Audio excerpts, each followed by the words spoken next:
Hello? Okay. Oh, I'm unmuted. It's weird. I'm unmuted and you guys are muted. Hmm. Let me see here.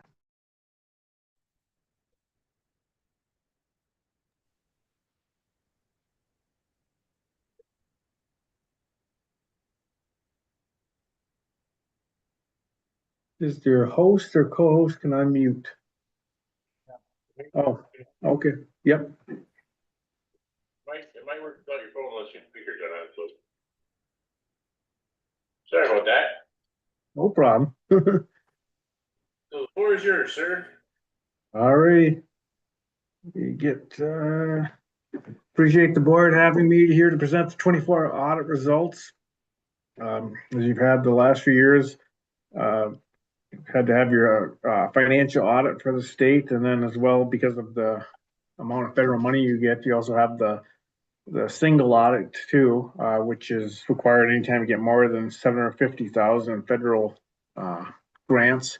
Next year it moves up to $1 million, so you might have a better chance between the limit going up and the ARPA funds and things winding down to not have to have a single audit moving forward. So which will save you some money, but we'll wait and see, I guess, to how that turns out. But with our audit,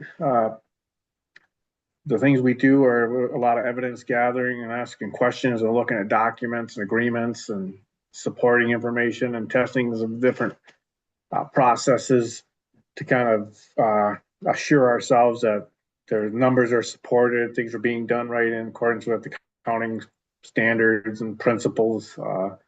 Checks and balances are all working fine. At the end of all this, once we get enough information, we will give our opinion. We always say we have four kinds. There's the adverse, meaning there is discrepancies between the financial statement information and the evidence. Like say for cash, if management felt they had, I don't know, 6 million in cash, and after looking through everything and the bank confirmations, we say it's maybe lower or higher, and we can't agree on it. That's an adverse opinion. There's a disclaimer when there isn't information. A modified, which is the case where some things are good and solid, maybe, and some things are a little weak, like maybe the pension information wasn't updated for the year, like you didn't get an actuarial, could be an example of that. And the last one is the unmodified, or what they call the clean, or like what I like to think is the good opinion, what you want to get. And that's what Alcona got for 2024 is the unmodified, not only for the financial statement audit, but also for the federal audit too of the ARPA awards. So everything checked out fine with both audits and got clean bill of health, so to speak. The next thing we'll look into, I think a good place to kind of see the results overall is at page 81 of the report. Has a summary of what they call findings and question costs. And we have to do this because you have a single audit done. And it kind of summarizes the results of the financial audit, single audit, and what we do. And the other thing it kind of shows is as we do our audit, we put things in three buckets as we find things, if we find things. There's material weaknesses, which are kind of more severe things that could be weaknesses for providing your financial information and relating to its accuracy. There's significant deficiencies, which kind of are a lower, maybe a middle level type of problems. And then there's smaller, maybe non-compliance issues, like maybe budgeting or having deficit fund balances, or maybe not having policies for like investing is an example of that. And then there's also our separate letter in the back of the audit. We also have more insignificant findings we find, as well as changes in accounting policies and procedures that are on the horizon. Now, in the old days, I'm coming up on my 30th year of doing audits. And in the old days, probably 20 years ago, they used to make us kind of just focus on the big stuff. Then after Enron and WorldCom and that stuff happened, it kind of changed to kind of this format we're using now, where whatever we find, we tell you guys about and put in the audit. we try to categorize it by how significant it is. And that's why, you know, there's things that are material weaknesses, bigger, significant deficiencies, and kind of in the middle, non-compliance, and then also comments or recommendations for the little stuff, and kind of tell you everything, tell you how important we think it is, and then leave it to you to, I guess, deal with your resources and people, everything, how you feel appropriately. But just kind of give you guys the facts. So the letter kind of shows that, again, the opinions are modified for both. There's no material weaknesses noted for either audit, no significant deficiencies. I think you've had significant deficiencies maybe a few years ago in the past, but nothing currently, and no non-compliance issues either, which I think in the past you've had some over budgeting items, maybe some other non-compliance things, but this year everything came up really good. No issues in these areas. We tested the ARPA money, the American Recovery Plan Act, being your biggest grant. All of that checked out as far as complying and spending it on allowable things, reporting it, and following the government's timetable for encumbering the money and spending it and everything. So overall, the results were pretty good. Financially, move over to, I think it's the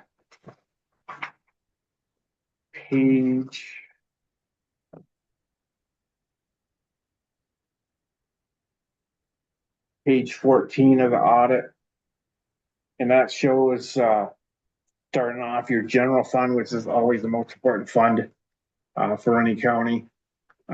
You ended the year, I'm looking at the third line from the bottom. I think you added 177,466 to fund balance. So going up from almost like 1.5 million to 1,658,000. So you got a little bit healthier. I think your percentage of fund balance to next year's budget expenditures and revenues is like 27%. So that's a pretty good place to be in. The rule of thumb from the National and Government Finance Administrators Association is never getting below the 10 to 15% mark. They feel that's kind of a dangerous area and kind of, you know, not as desirable to let it get that low. But you guys are, say, about 27, so you're in a safe place with your fund balance. Other things that are important for to measure the health of the government, I think your taxable values are continuing just to move in a strong upward direction. I think you had about 6.7% increase from 23 to 24. So with property taxes being most of the revenues that the general fund gets, also it's important to the, I think, the ambulance, the 911, Commission on Aging. It's good that those are continuing to stay healthy and strong and keep up with inflation and everything. The other thing that's important is the pension. And I'll move over to page 30 of the audit.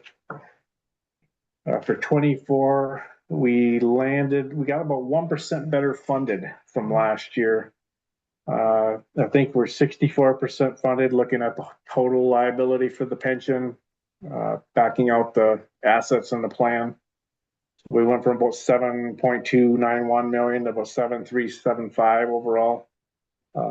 So your funded percentage is good. The state's rule is they like you at least to be above 60%. Otherwise, they get excited and start writing letters and ask you to write letters back and make a plan and do better.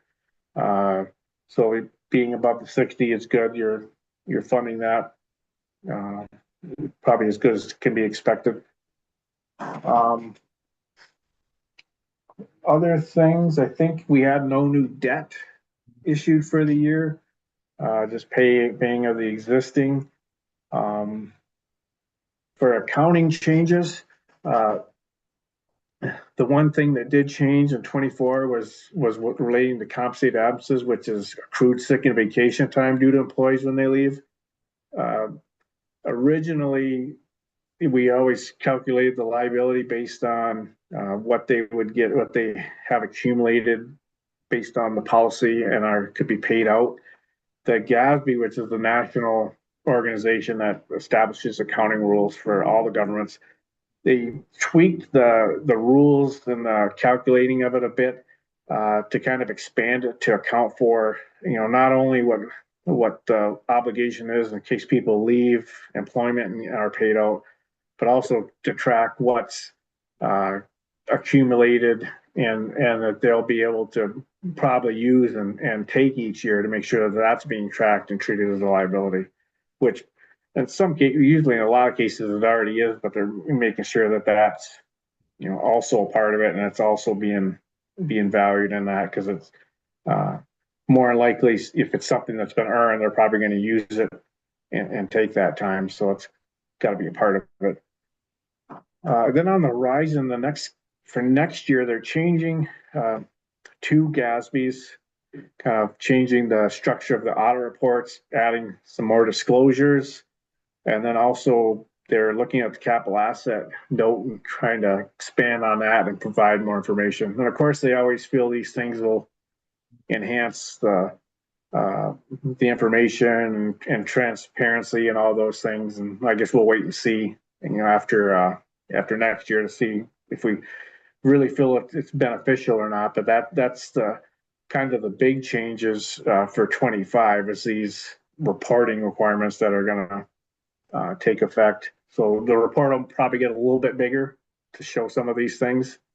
And I always say we like to tell the board and management about it a little bit ahead of time in case say like you want to have like the treasurer, clerk, people in management take any trainings from their associations to kind of see what these things mean to them and what they'll have to do to get the information together and kind of prepare for it a little bit ahead of time. It's always a good plan, but overall, yeah, I think a pretty good audit for 2024. Like I said, you're staying really healthy, but staying with the taxable values increasing and keeping your pension in the right place, not adding any new debt for 24 and just paying your existing stuff. No budget overages and no deficit fund balances, so those are all good things. So yeah, a pretty decent audit for 24. Any questions?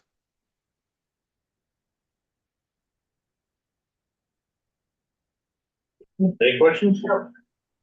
Apparently not. No other questions from us. Thanks for all your work on this. Oh, I do have a quick question. there's a question. Ken, this is Stephanie. Did you happen to get my email this morning in regard to what MGT is requesting? I did. I just replied to you that as of the 20 for the year ending 24, you don't have any items that apply to those two standards. Okay, because I'm not familiar with those, so. Yeah, next year you could, kind of like a year by year thing based on whatever you're into and doing, but as of this point in time, you guys don't have anything. Okay, wonderful. Thank you. Right. She was asking about just to cue everybody else, and I think the people that do the cost allocation plan are wondering if we had any assets under the new lease standard, GASB 87, and then the subscription technology standard, which are kind of relating to long-term commitments to like lease and rent things, and same thing with technology arrangements. Those were, I think the lease thing's been around maybe 3 years, and the technology has been around about a year, but just bottom line, it doesn't apply to Alcona County, at least for this year, and next year we'll wait and see. Okay, thank you. Mm-hmm. Anything else, Tony? Okay, then appreciate you coming with today. Give us a shakedown. Appreciate it. Unless there's anything else for closing statements you might have.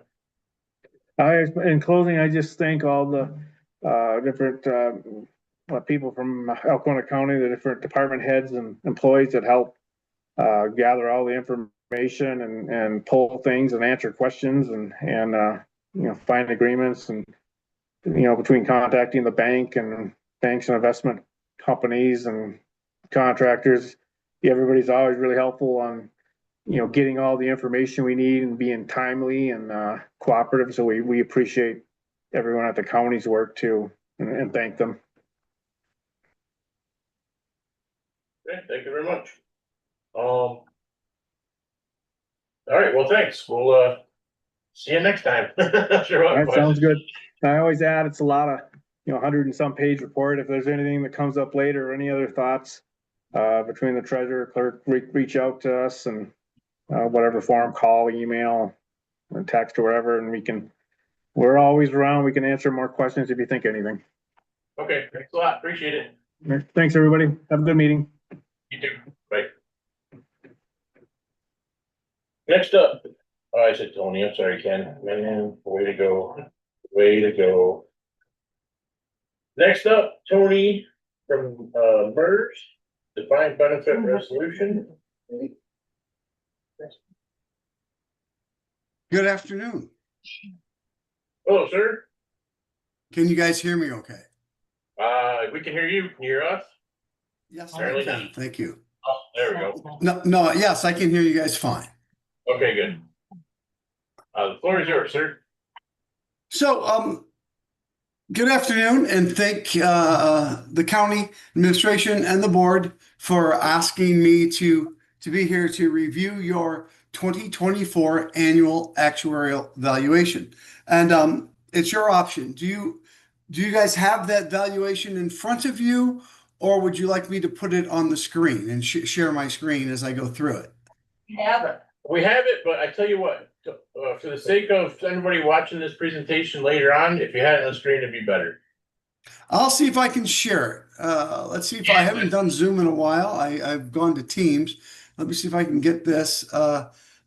Sharing is not turned on. I'm sending a request. Multiple presenters can share. Now I have to show you this, share that. And it appears that you guys can see my screen now. Is that correct? Yeah. All right, now let me get on to the right screen because I have 3 of them in front of me. All right, starting off the annual actuarial evaluation. This is providing you an update of the values using the data as of December 31, 2024. And this is all the data that represents the defined benefit retirement plan at the county. And just so that you know this, all of your divisions, and you have a handful of them, they have all been closed. So no new hires can go into the defined benefit plan. All new hires will be going into defined contributions, and you set up different divisions in your defined contribution plan, just like you did in the defined benefit plan. And I think the last one closed, the effective date was 1/1 of 2025. So we're going to be going through the defined benefit plan. Any questions there? Nope. All right.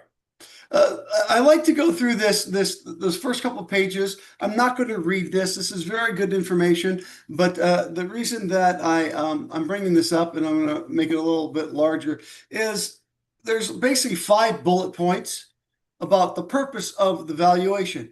One is to measure funding progress as of December 31, 2024. Now, your auditor just gave you a funded level in your audit, and I'm not sure if that was in line with this date or not. It could have been from your previous valuation, but it gives you that, it measures funding progress. It establishes your contribution requirements beginning January of 2026.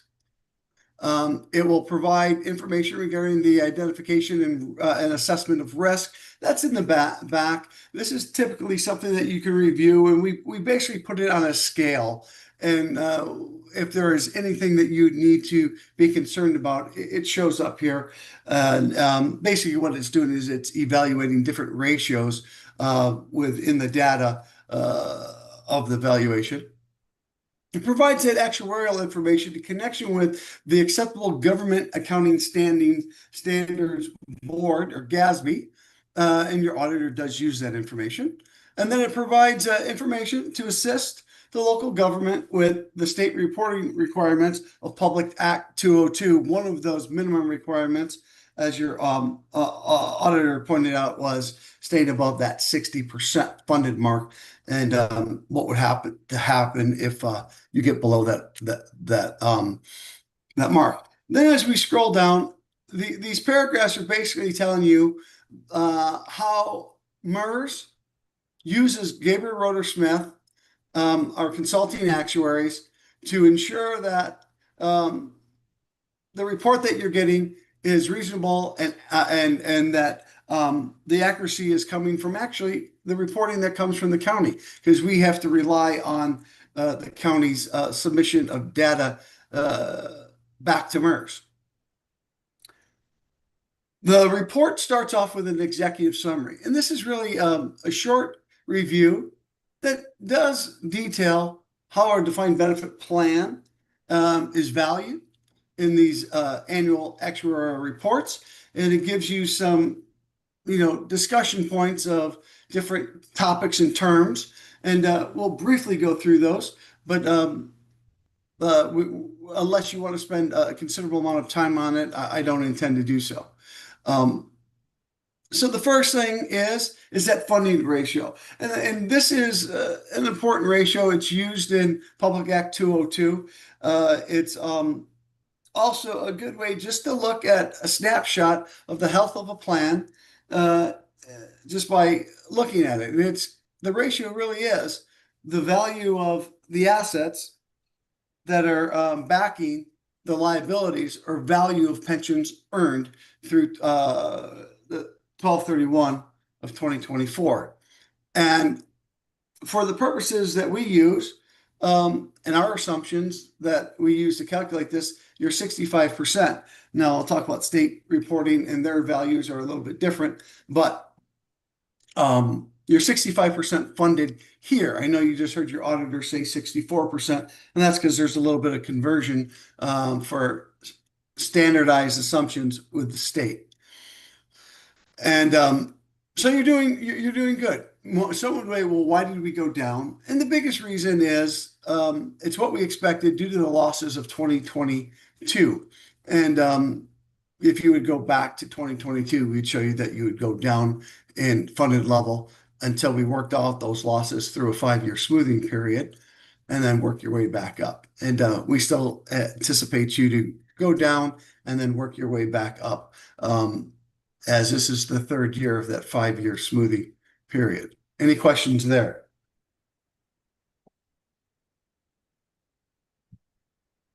No question. Hearing none, I'm going to continue on.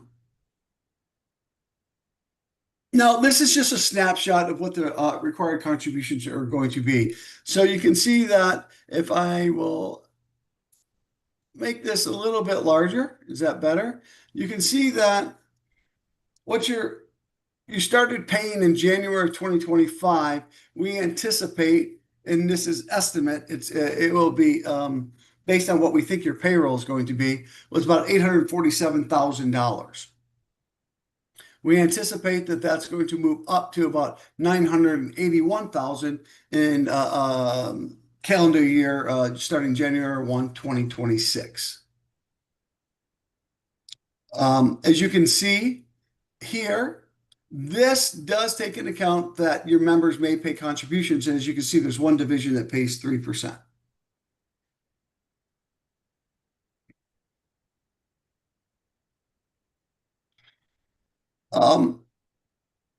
This really, what's going on in this paragraph here, it really talks about the minimum required contributions if you want to pay more, and then how to do that either. And you did make additional contributions a few years back, and we'll review that as we go on.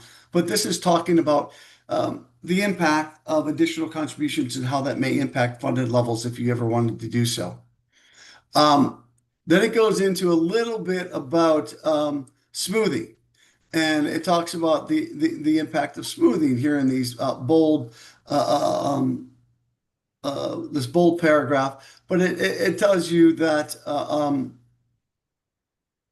the additional funds of the surplus division will assist the plans with navigating short-term market liability. If you wanted to get an idea of what it would take for you to contribute to get to 100% funding in 10 years, starting with those contributions in 2026. It's telling you if you paid about $16,000 more per year or per month, that you'd get to 100% funded quicker.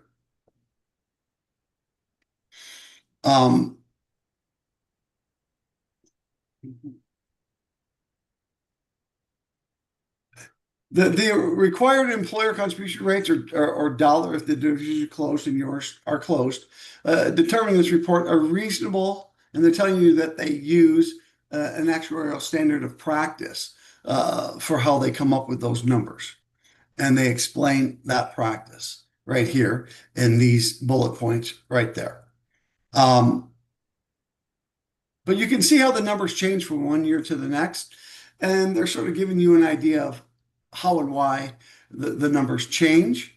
And you can look at that and review it. And if you have any questions, please reach out to me. So one of the other assumptions that we have is, or one of the more talked about assumptions that we have, is our long-term rate of return. As you can see here in bold, it's 6.93%. The state's standardized rate of return assumption is 7%. It was 6.9. They moved it back up to 7% this year. But when it comes to standardized reporting, it states you use the lower or the state's standard amount. So when your auditor will be doing its next audit, it will be using 6.93% versus the 7%. But we look at this every year, and then at least we've looked at it every year. But when it comes to our assumptions, we look at all of them at least every 5 years, and we decide if it is a proper and a good measurement of the experience of the plan. Assumptions and methods that changed in 2024, because we just did finish an experience study that and it was reported to the MERS board, and the MERS board did decide to make some minor changes. Nothing was significant enough to really cause any major changes like we did in the years past, where we lowered our assumed rate of return or where we extended life tables. All of those added liability to your plan. But all the changes in the most recent experience study were minor, and there are no significant increases or decreases across the MERS plan. And then they did adopt the results of that experience study on February 12th of 2025. Talks about those groups that received the grant, and then how that was used to help fund these pension systems. And many of the groups that received those pensions actually had their money put into their retirement plans directly from Treasury. And if you're a MERS group like you guys are, it went right into your surplus funds division, and you were able to utilize those assets to reach a higher percent funding level. This is a more detailed explanation of smoothing and how it works. As I told you that we lost money in 2021. So we're smoothing out those losses. So we take the returns for 2021 and the previous 2 years, and then 2022 and 2023, we lost money in 2022. So we took the previous 2 years plus 2022, 2023, and 2024. The smooth rate of return over those 5 years is 3.79. Well, the actual market rate of return was 7.28. Thus, we performed better than our long-term rate of 6.93% in 2024. And we have these videos that really do explain how smoothing works. And if you're interested in it, I would suggest looking at that video. I think I may have played it for Alcona County years back. We have updated it, but we're still utilizing those videos to help those that are interested understand it. And what smoothing actually does is the value of your assets are actually overstated by 7%, and I'll show you that on table 4 of this report. Therefore, because we're overstating those assets by 7%, if we did not smooth, your funding level would be 61% instead of that 65, and your required contributions would be 1,074,000 instead of the 981 in January of 2026. We anticipate that with the use of smoothing, that if everything works out by the year, by the end of the 2026 valuation, that the assets should equal market value. We used to have alternate scenarios, or this is alternate scenarios to estimate potential volatility in results. And these are basically what-if scenarios.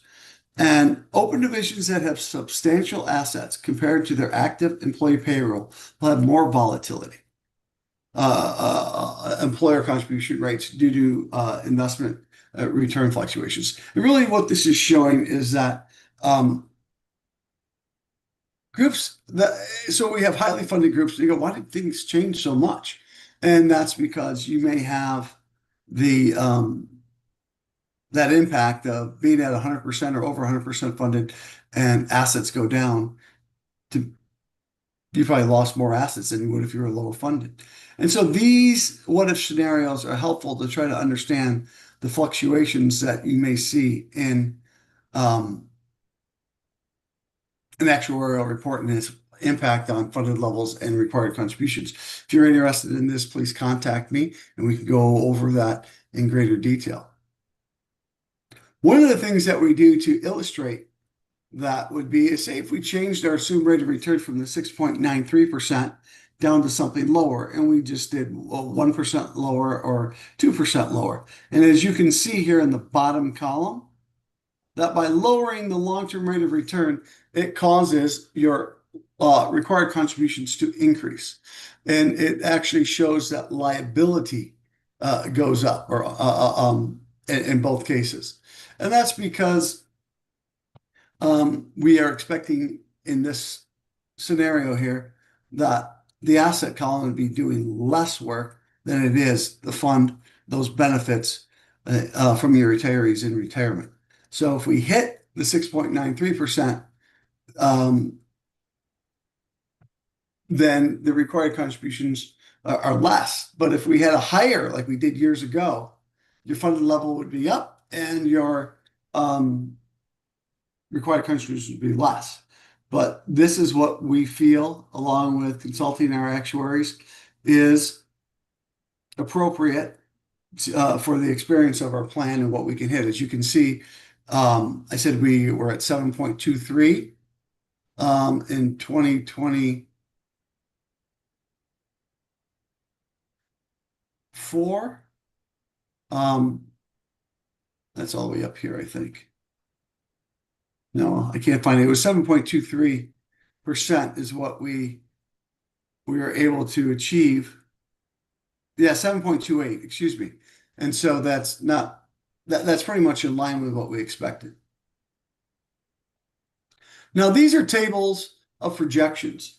And as I said, it looks like you'll go down and then you'll start to go back up. So this is 65 for 2024. The end of smoothing would be through evaluation year 2026. You'll get down to 64%. And then we anticipate by the evaluation year 2029, by making the minimum required contributions, you'll be back up to 70% funded. These graphs below that are using those 1% and 2% lower assumed rates of return and showing you what that impact would be if we had a lower assumed rate of return, or for our groups that are a little more conservative and don't think that the 6.3% 6.93% represents their experience or what would happen.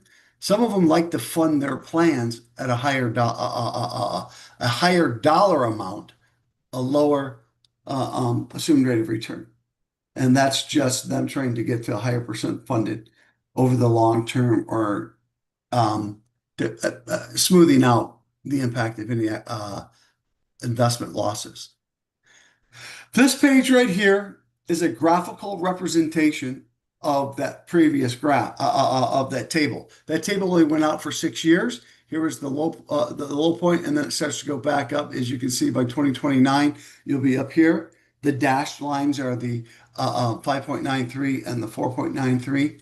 This is when we expect you to get to 100% funded. Is going to be in year 2039, 2040. And the cross right here is to show you that PA 202 60% funding line. The assumptions are met and we move forward. We don't think that you'd be crossing that line at the 6.93% rate. If you had a surplus funds division, it does not show it in this graph here when it comes to funded percentage. This is your payout projection of what we expect you to pay out. You can see that it's going to get up over $1 million here, and that's going to stay somewhere around that 1.1 per year until you get to that 2039 year. And then in 2040, it's going to drop to basically you're 100% funded. We don't anticipate that you'd have many actives left in the plan, and you would have a small normal cost, if any, down here. Eventually, the normal cost would go down to 0. And then you would be making all of your retirement pension payments through the defined contribution plan. I'll stop there for any questions at this time. Tony, I was, not to digress, but briefly, the local retirement grant, what do you need to have to qualify to get one of those? Well, first of all, you had to be below 60% funded, which you were not. And I just wanted to do, it's in here and I just wanted to cover it. But what this was is for those groups that were less than 60% funded, there was some money that was available that the legislature made available. And okay. It was dispersed to local units of government to help get them up to 60% funded. Okay, one-time good deal then. All right, never mind. Yes. That's one of those times that's one of those hard things. You didn't qualify because you were better off funded, so you didn't get any free money from state taxpayers, unfortunately. So this is a more comprehensive table that we looked at earlier of what your required contributions are going to be. This number here is 981,552. It's what you saw earlier. This is what we expect you to pay in 2026. And it's made up of 2 different components. One is the normal cost. You still have active members in the defined benefit plan. So based on, because they're all closed, it's not a percent of pay anymore. It's a flat dollar amount. And we anticipate this is, if you're fully funded, you'd only have to pay $173,000 to fund the defined benefit plan in 2026. But since you're not fully funded, you're paying about $708,000 to fund the unfunded, or that 35% of the plan that's not funded. You're paying in that $708,000 in 2026 to help reduce that number and move you towards 100% funded. If you ever wanted to know the value of those closed defined benefit plans, if they were still open, you can look over here under the total normal cost. And this is what we believe would be that percent of pay that would equal the cost of the plan that they're receiving. Questions on that? Greg does. Hey, Tony, so on what's the employee contribution? What figure do we use to determine what that cost would be for the employee? So the board in your defined benefit plan, there's only one division that has an employee contribution, and that's Division 14. And you've determined that they have to pay through, and it's non-elected, so I'm assuming it's a non-union division as well. I'd have to look it up, see if there's any union people in it, but you've came to the conclusion that they have to pay 3% for the benefit provisions that they have there. The other divisions have no required member contribution. Now, the defined contribution plan, that's different. You've set up different requirements under defined contribution. So, just a reminder for myself and others, what do we require employees to contribute to get their benefit on defined contribution right now? 4%? So for some of them, it's like they have a choice. And I'm pulling up those pages now. Give me a second. I am prepared for that. It's not on this report, but if you are in the one that is for dispatchers, that one, the employee puts in 4%, the employer will put in 6%. If the employee puts in 0%, the employer will only put in 4%. For your sheriff deputies POLC union, that one is the employer will put in 14 if the employees put in 4. If they put in 0, the employer puts in 10. You have another one that's for the veterans counselor. That was the employer puts in 6 if the employee puts in 4, or the employer puts in 4, the employee puts in 0. I think you have a couple more. For your POLC command, it's 16% if the employee puts in 4, and it's 12% if the employee puts in 0. And then for your courthouse, the employer will put in 8 if the employee puts in 4. And if the employee puts in 0, it's 4%. And then there's one more. Dispatch.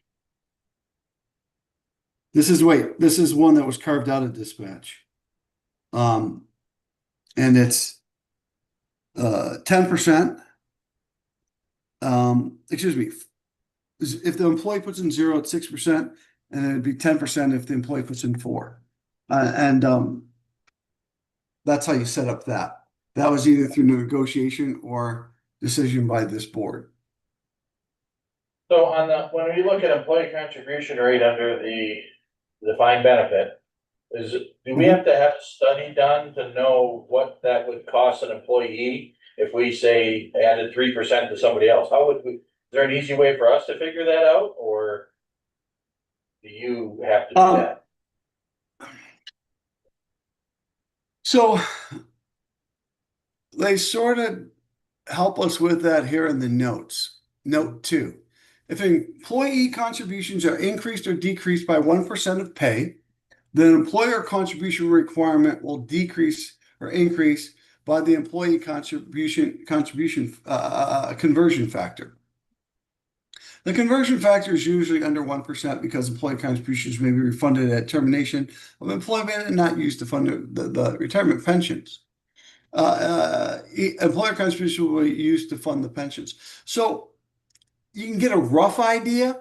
We do not have the conversion factors here anymore. If you wanted to see the exact amount of how it would impact this overall dollar amount, then you would ask us to convert it, and we would calculate new rates here, these dollar amount rates, if you then would increase these or decrease this one. We would do that for you. All right, thank you.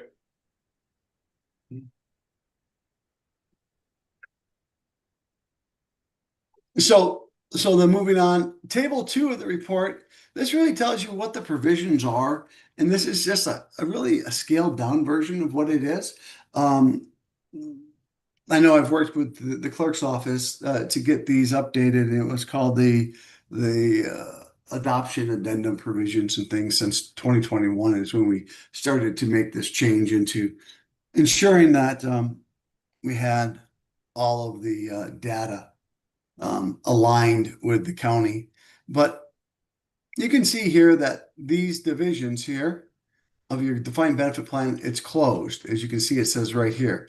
And it tells you basic provisions, what the multiplier is, what the normal age of retirement is, the vesting years to be vested so you can earn the benefit. If it had an early unreduced pension or not, the early reduced pensions are just part of the overall MERS plan. If there were what the final average compensation period is, either 3 or 5 years, you'll see here it says 5. What employee contributions are. It does say down here when you adopted defined contribution. As I said earlier, this one was 1/1 of 25. Act 88 is the Reciprocal Retirement Act of 1961, meaning that all employees that participate in a Michigan governmental pension, that they can use their service credit from other local units of government to meet eligibility at the county. And then also the time that they've used at the county, if they've left to, if the other place has adopted it, that they can use it to meet eligibility there. It does not transfer liability or cost. It just allows for coordination of service credit for eligibility purposes. You can look at all of your divisions data here on these provisions to see which, most of these are similar, but they're like this. The sheriff's had a 2.5, not a 2.25. They have a early retirement unreduced. They have 55 years of age at 15 years of service. They can retire at that point. Now it's not, if they only had 15 years in it, it's not a lot of service credit. So the pension is going to be relatively small compared to someone who had a 32-year career that would get 80% of that final average compensation, but that they're eligible to take it at that point in time. Again, you go through the different divisions and you see the different benefits that were offered to them. As you can see, some of your groups, it doesn't have an automatic COLA, where if you look at some of them, they do have an automatic COLA for future retirees, which means that they're going to get an increase in benefits each year. And you can see as we go on, which through your last one would be Division 21. Table 3 is kind of, I think, real important because it gets to show you that how many actives do you still have left in the defined benefit plan and how many lives is this defined benefit plan supporting. As you look at Table 3, it gives you over the years how many what the changes over a couple of years. Over here, it's telling you how old your workforce is, or how old your former vested members are, or how old your retirees are. It talks about average benefit service and average eligibility service. These are things that give you an idea of the maturity of your plan, gives you a look, you sort of can get an idea of, how long they're going to remain in the plan before they're eligible to retire and start collecting, things like that. But as you go down, we break it down. Each division has active employees, vested former employees, those who are no longer working but have met the vesting requirement, but they're not age eligible yet to retire, and those who are collecting the benefit, the retirees and the beneficiaries.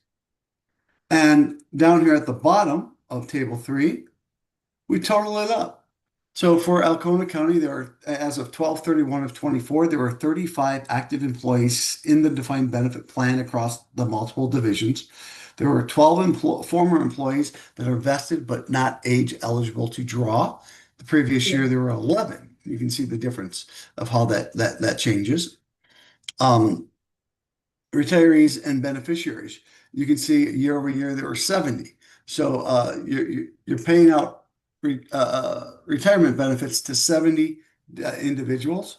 There's two former employees that got service credit. They're not vested and they're not age eligible to collect that benefit. So they have an option to keep their member contributions on file, and then maybe they'll get vesting coordination of service credit somewhere else because of Act 88 or MERS to MERS time, and then they may be able to draw on a small pension for the years that they did serve Alcona County, or they can ask for a refund of their member contributions. All in all, there's 119 lives that the Alcona County Defined Benefit Pension is supporting. Any questions?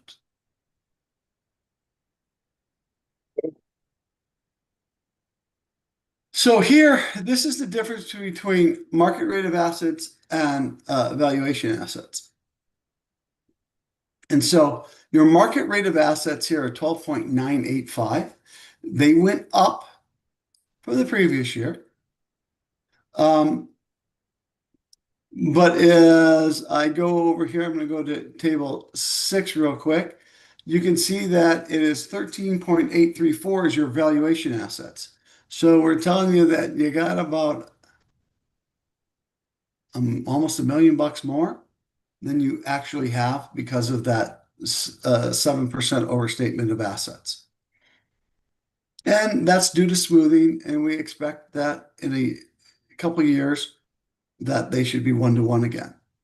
This is a flow of valuation assets, and it's a really cool chart that explains, where your money's going that you're putting in.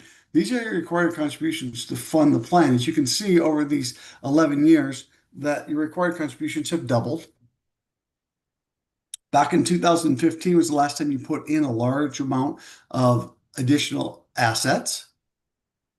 You can see that the employee contributions have stayed relatively close to being what they were, but in 2024, employees only contributed through employee contributions that $9,988. Your investment income. So we had a really good year in 2021. You can see that we made $1.8 million just in investment income. But we lost money in 2024, but due to smoothing, because we didn't claim all of the investment income here in 2021, we have to smooth it out over the previous 4 years plus this year, and then we bring it forward. So we're smoothing this out.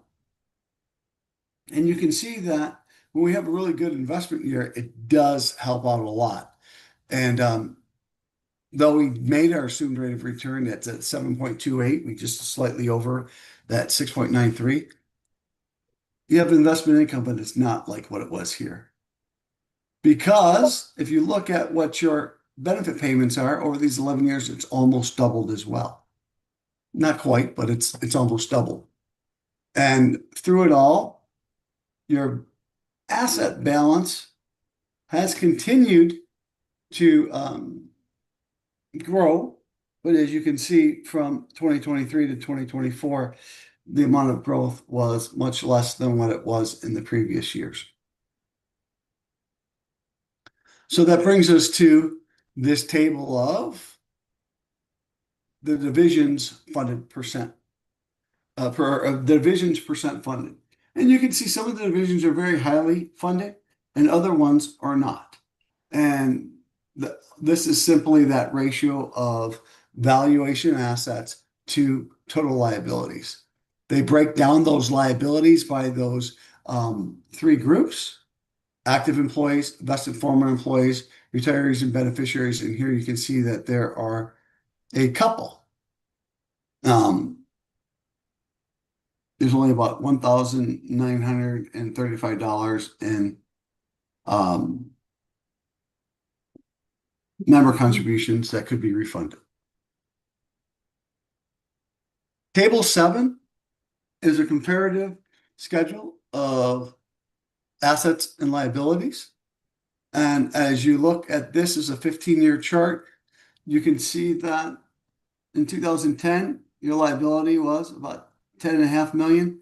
Now it's a little over 21 million. So basically doubled over that 15 years, the value of those pensions. And that your assets here, they have not quite doubled. And you can see, whereas you've been in the 60% funded range for about 11 years, the reason that we went down from these, in 2014, we changed assumptions, which caused liabilities to go up. And then again in 2019 and 2020, we did the same thing, caused liabilities to go up, so that you can see where you went down in funding levels in those 2 years. And that's the main reason that there was a drop. But you can see in 2021, there's that 5% gain, and that was due to a phenomenal year with investments. If we go on through here, tables 8 and 9, they're really just comparative values of each individual division. I'll let you guys look at that unless you have any specific questions, and we can review those in detail.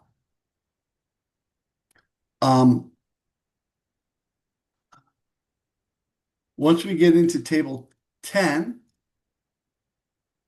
this is for those that want to figure out, how do you figure out that unfunded accrued liability section that we're paying? Where you said there's like $780,000 a year that we have to pay. Well, we take each division and we utilize the unfunded accrued liability over a period of years. You have an amortization schedule that started out at 15 years, and you can see that liability. Add it all up, this division's has $31,428 of unfunded accrued liability for 2026. And that's what we're going to ask you to pay. And then we do that for each division. And then when we start to add those up, it comes out to that $780,000. The last one was 157. This is 120. This one's 33. This one's 162. This one's 142. And that's how we get to that larger number. This is the GASB information that your auditor uses. I'm not an auditor or CPA, so I know that this information is here, but sometimes I think it's Greek to me. Right here is a detailed benefit provision history of all the changes that you've made in a division since you've joined MERS, and how many different changes you've made over those years. And sometimes this is an interesting historical background when you try to figure out what happened, when, and where, and maybe it may help you figure out why as well. Then this is an increase in final average compensation. And what this say, details on MERS plan provisions, they're listed here. We anticipate that an increase in final average compensation. All your divisions are based at 2. That's pretty much a standard, 1 or 2. If it's higher than that, it's a load. We're trying to make sure that your wage increases are in line with what we anticipate it to be.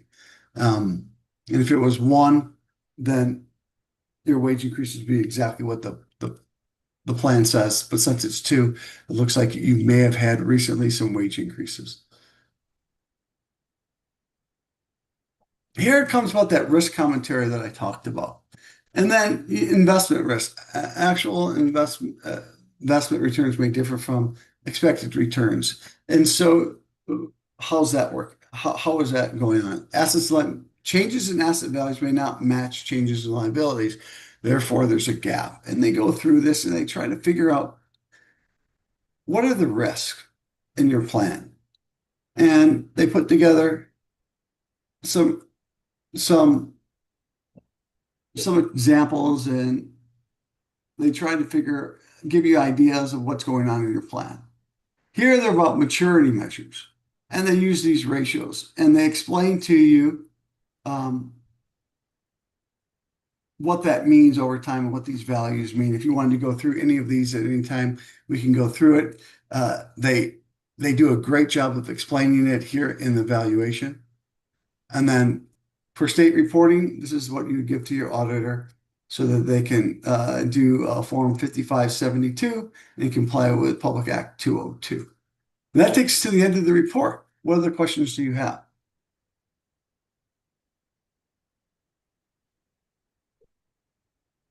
Anyone, questions? Looks like you got it covered pretty well, Tony.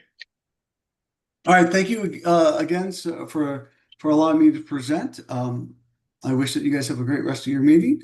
And as always, you or the administration reach out to me with the questions that you may have. Okay. Oh, you guys, clerk or treasurer, have any questions? Oh, No, I you're just good, had okay. another thing on that, on the resolution. I didn't know if he was staying for that. Oh, yeah, sorry. I don't, Do you mind- I don't know if he's even fully aware that we're gonna be making that change.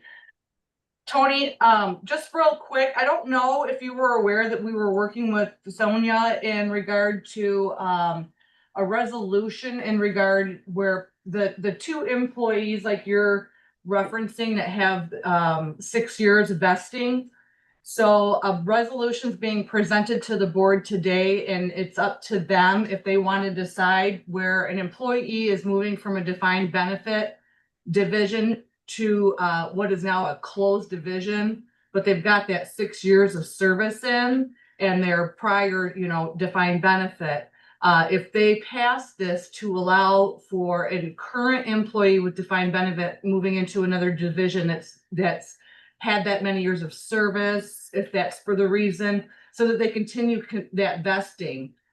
Because, you get someone with 6 years experience, say, and they don't want to lose that defined benefit. So that position might lose that experience and have to go outside to hire. So it's just a resolution being presented to the board for their consideration. So I understand that. My one question is, I'll have to look at it. The one thing that's confusing me is you're saying that you're only allowing it by those who are vested. Typically, what we do is we allow this for by the municipality, that you want to have plan continuation rules or not. Meaning that if someone that is currently in the plan and they get transferred from one division to another, that instead of going into the closed plan, instead of going to the open plan, they're allowed to go into the closed plan. The distinction on only those that have 6 years vesting, that portion confuses me. But It's not vesting. It's that Got they it. currently, it's not the vesting portion of it. got it. It just happens to be that they're not quite vested yet. This Got it. I couldn't be, understand. this could be, that could be a not even, they're already vested.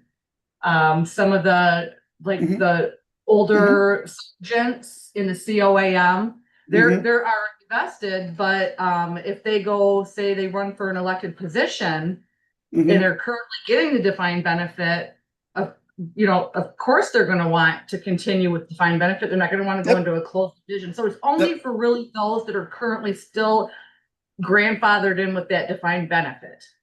It's not I something. understand. I A understand lot. completely now. I understand completely. Yeah, that's plan continuation rules. And what that's going to do is, like, you have 35 members that are currently in the defined benefit plan. And what you're doing is you're allowing those 35 members that are currently in the defined benefit plan, that if they would take a different position, which would cause them to be reported in a different division, instead of going to the defined contribution division, they would be able to then transfer into that closed defined benefit division. Correct. Got it. And I understand the plan. I was just wondering, does the board have any questions on that? That's exactly how it works. You confused me when you used the term 6-year vesting. I didn't know what that meant.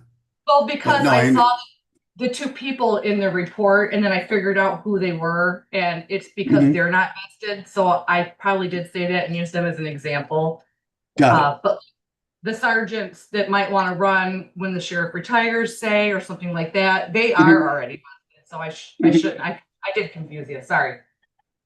Yep. No, yeah, if you guys have any other questions, I think you and I just hashed it out pretty good.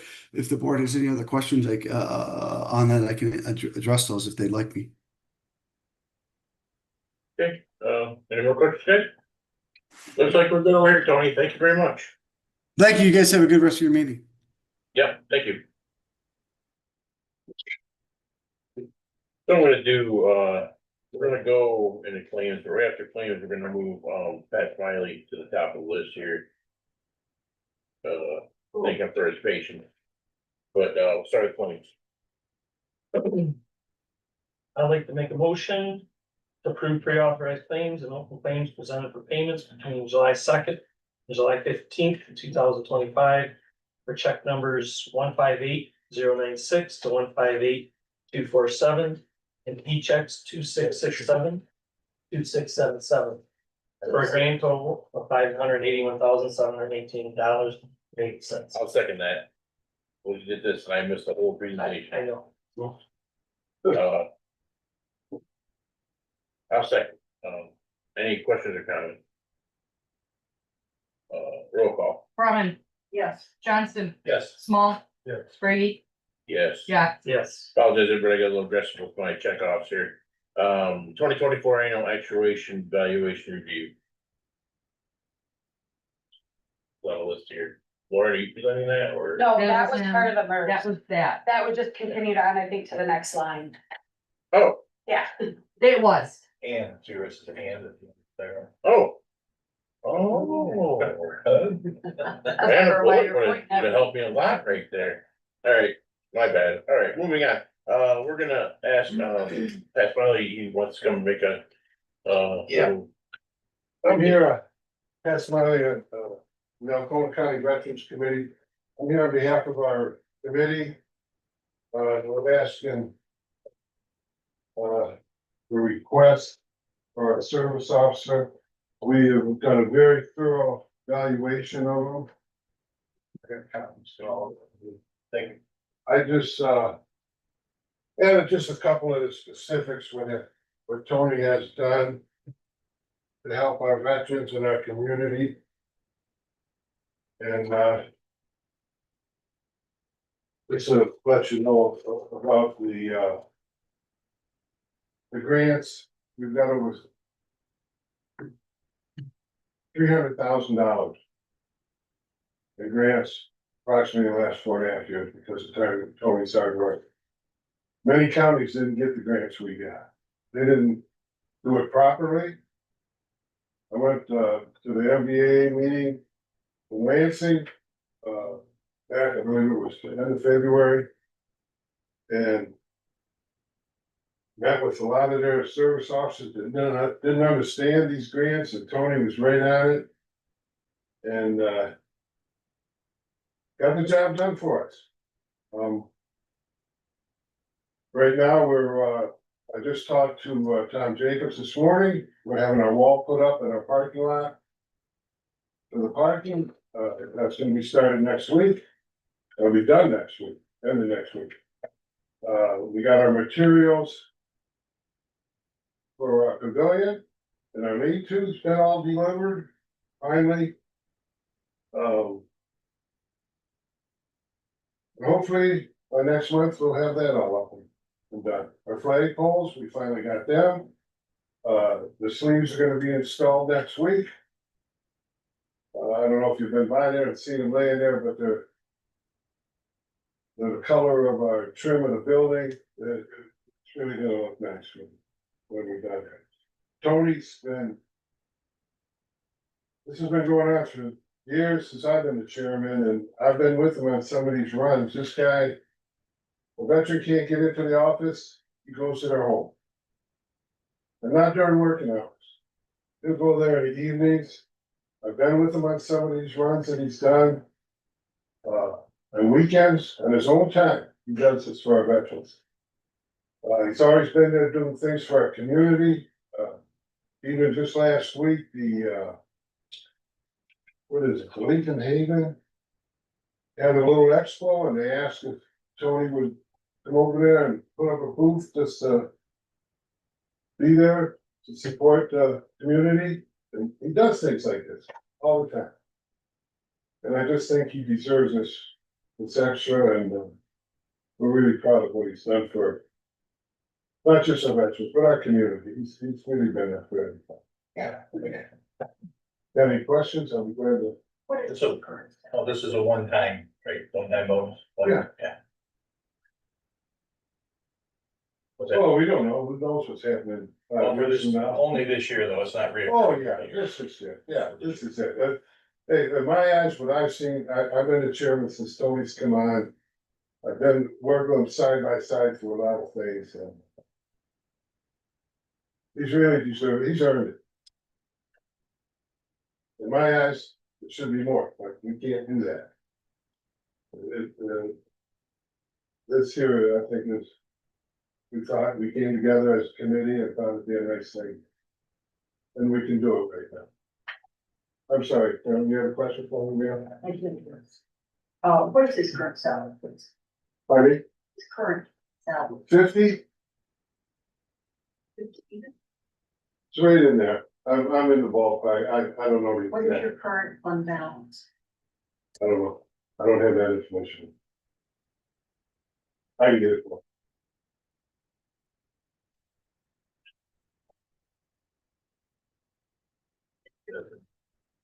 I might have it right. Yeah, As a coincidentally, I might just. so maybe I do have. Looks like.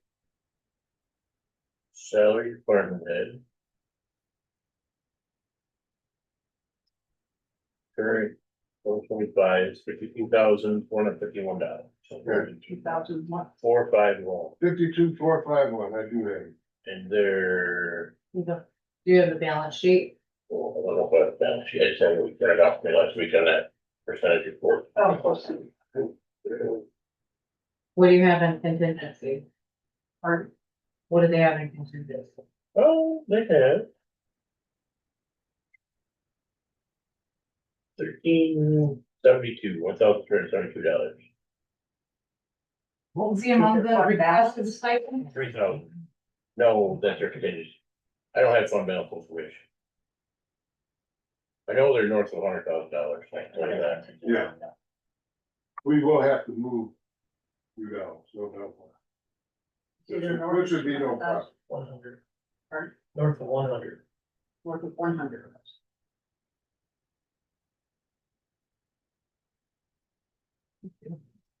I just, from my perspective, it's hard.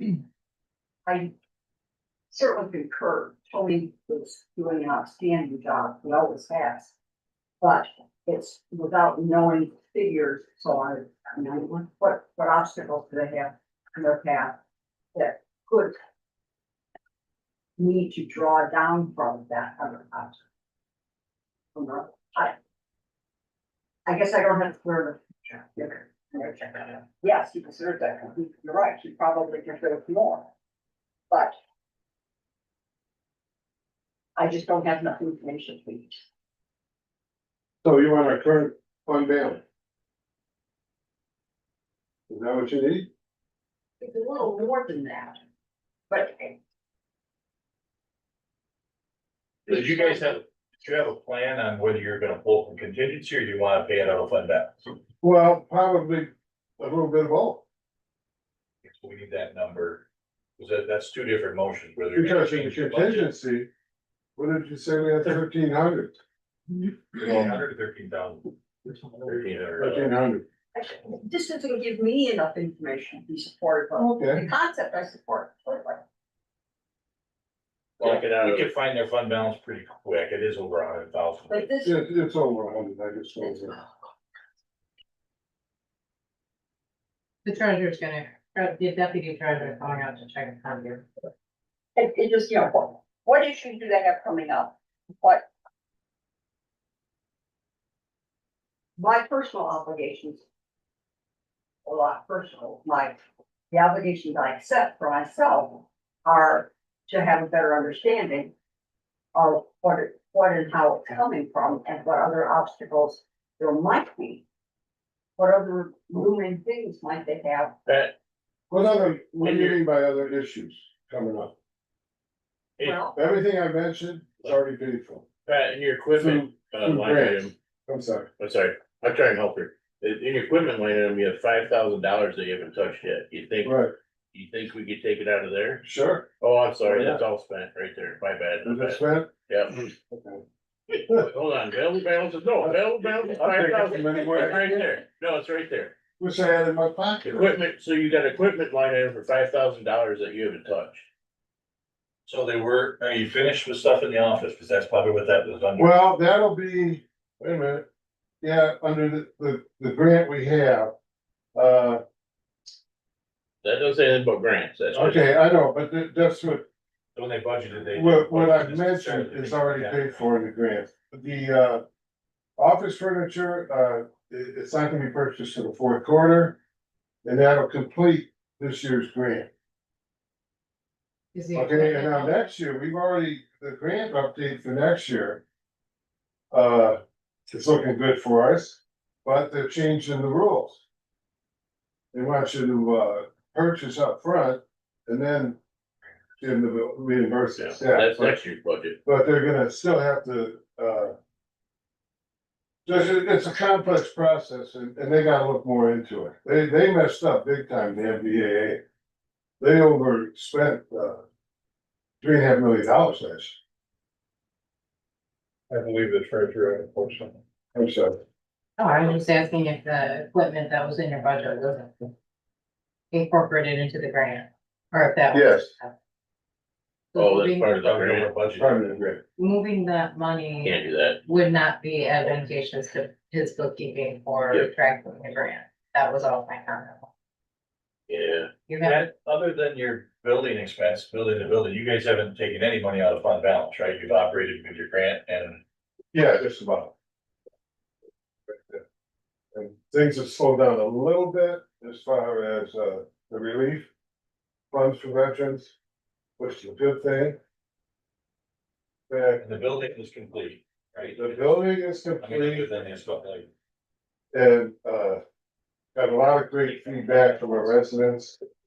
I'm just trying So- to. so- That there's no more big bills coming. here's what I'm No, gonna do. we don't see no, I'm gonna make a motion to approve the $3,000, So what do we wanna call it? Yeah, well, if we're gonna pull out a fund balance, we need to adjust the budget. Well, hear me out. Sorry, you wanna do- Hear me out. The motion is this. The motion to approve the $3,000 performance benefit spending, receiving, information or finance, receiving information from your board of where it's gonna come out of the okay, budget. And if it's a budget amendment, that's part of this, or we don't. We'll do that after, but we need to get the information from your board to say where you're gonna pull that out of your budget at. Right. Is that fair? yeah, Okay, I'll support that. sounds good, thank you. Terry, second, right? so Adam and Terry, I do have one question about the staff, just procedural thing. Did you guys pass a motion in your meeting Yes, to do this? yes. In the June meeting. Okay, thank you. that's way more than I think, like, it's like, north of 300. thank you, Cheryl. Yeah, 346,000. Yeah. I didn't want to say that number in. That was confident about it. All right, that's the motion. Any more comments? Great. All right, we'll do a roll call. Yax, Yes. Johnston, Yes. Brumman, Yes, Small, Yes. Brady. Yes. Thank you, Yeah, just get us that data and we'll make the change and I'll then get you it. can go ahead and do it. okay, thank you. Yeah. Moving on, Are you moving back by chance? moving back. Your benefit, your back. So MERS defined benefit transfer and rehire resolution. We just got the shakedown on that from, Stephanie and Tony. I don't know if there's any more, I'll make a motion to approve the resolution, or however, make a motion for the resolution. I'll make a resolution to approve the resolution. what resolution is it? The MERS one. Oh, what number? 11. Well, there, I made it. Do I have any support? I'll support. We're supported. Any questions, discussion? Roll call. Johnston. Yes. Brumman. Yes. Brady. Yes. Small. Yes. Yax. Yes. 3%. Carries. Excellent. Okay, next thing, Acrisure HR consulting proposals, you have them in your packet. Craig and I, if you want to stick it in, it's fine, but I can say too, Craig and I, discussed, as personnel discussed this with, the clerk's staff and found that of the two options, the continuing support for the 3-year, contract would really fit best for our needs here at Oklahoma County. So I'll make a motion to approve Support. 3-year contract. And no, I don't have an idea where the money's coming from yet, but I would propose that we wouldn't start anything till October 1st. Is this something you want to start with the budget for the next? Yeah. The remaining quarter of this year. And then for the next. Whatever, 3 years from the October 1st. Or how does it word in the contract? Well, it doesn't. It's just the proposal was good for 30 days. Trina requested that be extended, so that I had time to talk to personnel, see what options you guys wanted, if you wanted to do it on individual basis services. Or they presented the 3-year plan to bring everything into compliance. Well, that also includes not only bringing stuff into compliance, but that also includes, day-to-day, if I'm correct when I'm wrong, but if something comes up, you can call them and say, hey, what do we do about this situation?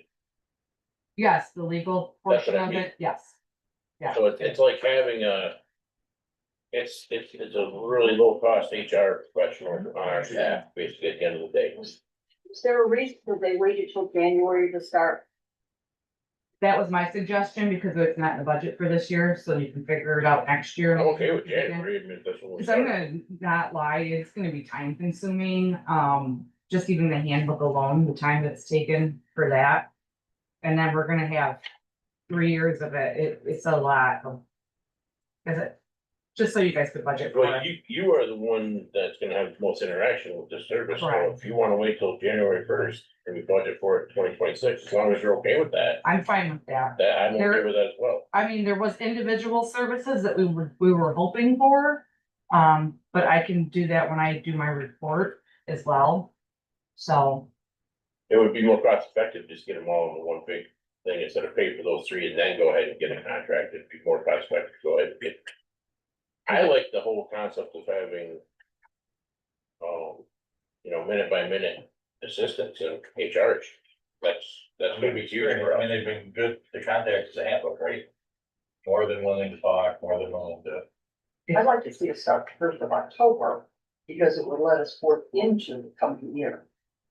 With that. Well, that's what I was thinking too, but if the clerk's office needs some time to get ready for that process, then they I respect that wanted, as well. they wanted to find job descriptions. Job duties compared to what we had listed 20 years ago are so outdated. I mean, these are things that will affect the whole board, individual offices, not just our department. But With you there. there's a lot, like wage scales, based off of. New people with no experience, or they walking into an elected position, they want all of it, that covers a lot. So once again, I defer to you, you're gonna be the one mostly in contact with these people, regardless of what it's best. You and Trina, or your office for that matter. Do you wanna start October first, I want to January. Budget continuity, wouldn't it be better? Yeah, I mean, that's, it was. January one, I mean, it's 3 very- years, 30, Good, do that, I'm okay with that, that's fine. maybe. We could prorate it for the final 3 months, or if there's something else.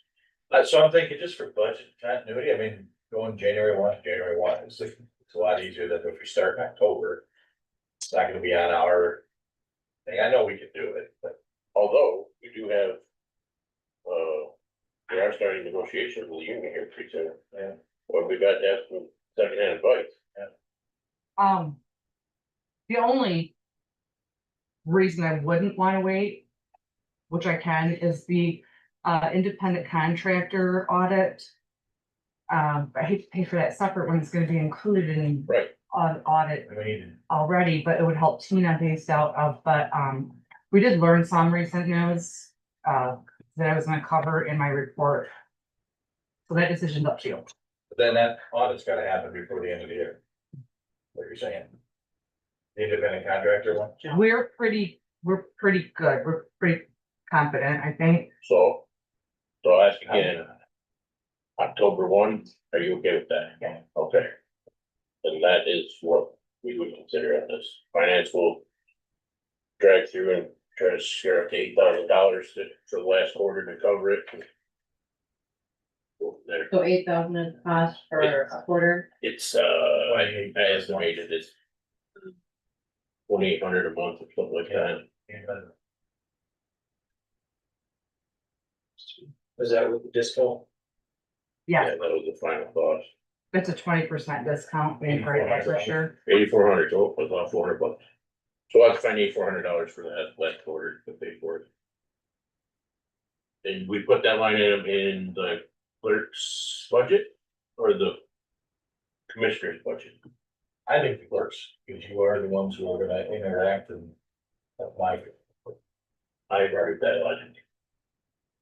it's, we get budgeted. I think we put it in the first quarter. Okay, well, we haven't even voted to make it happen yet, so let's, if there's no further discussion, let's, do a roll call. Johnston, Yes. Small, Yes. Brady, Yes. Brumman, Yes, Yax. Yes. Yeah, like I said, I think October 1 gives time to hammer out some details and figure out what's what. We let them know what we want to do it. I think it's gonna be huge for us. I think it's gonna clean up a lot of stuff that we've been neglecting for a long time, so Really gonna be happy. should be good. It is pricey, but I think it is necessary. Like I said, it's not just my office effect. A lot. Well, we've been letting the change. Okay, next up, Huron Community Bank County Treasurer change. Who wants to speak to this? I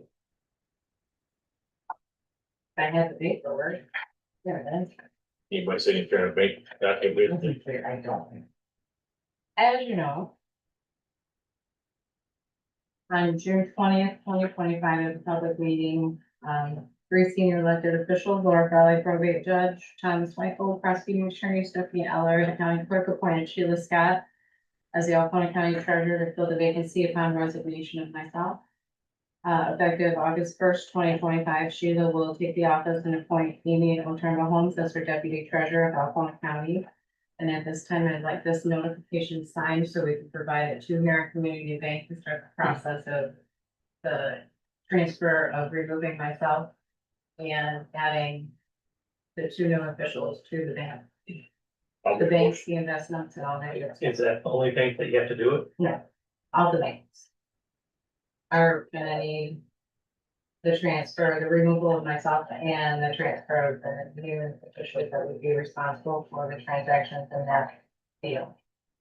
Do those in each individual then? We do it one shot, we gotta do every single one To individually. handle the financial institution transaction with the removal of me as the treasurer. So moved. Allow the, chairman to sign. I'll support. Who does that do? Necessary element, any other discussion? I think you said that thing, you know, that thing, well, She, her appointed deputy of Amy Tremble Holmes, who is currently our secretary in the office. Any other questions? You good? Roll call. Small, Yes. Brumman, Yes, Johnston, Yes. Yax, Yes. Brady. Yes. Next up, building department, job description, Teamsters M. Memorandum of understanding, Craig, why don't you field this one? So, with, Carrie Scott's leaving the office, we did put a ad in the paper beginning this week and we had to create a job description, so this will be available at the clerk's office. We'll also have it available online. Worked with the union and this aligns with yours, right? And I don't know if we added any new thing. Did we add anything? No, I think there's a other one. So this aligns with what, it is a union position, so it aligns with what the job description and the union contract is. Intent is to run the ad for 2 weeks and interview potential candidates. Hopefully get the job, give them 2.5 weeks, get it filled. So we would like I guess we'd like an approval, because I don't think this is on file for that position. It's only with them as the union. We don't have it. We also need to work into that language, make it a 201. Yeah, that's coming. So that's the next part of that. Okay. So, I don't know, do you want to approve this job description on the board right now? We want to approve it? I mean, it's already, it's in the union contract, so this would just be the one that we're gonna present for people who are. well, I have some questions on this job description, if your work is in the union contract or not, I still have some questions. Okay. And I guess if, What do you got? well, it's going to be this individual's responsibility to obtain the certificate of professional inspector people. What is that, what number? Or is it a paragraph? The fifth line down, is obtaining the services of professional inspection personnel. You know, that doesn't. Very non-personal. That is not, they won't be a team. I did not understand that line. You have to read Yeah. it quite a few times to actually grasp what I think it means. And when I was talking to Dan, it's basically scheduling the correct That's inspector not what it says, though, to Lauren. the, have it in front of me.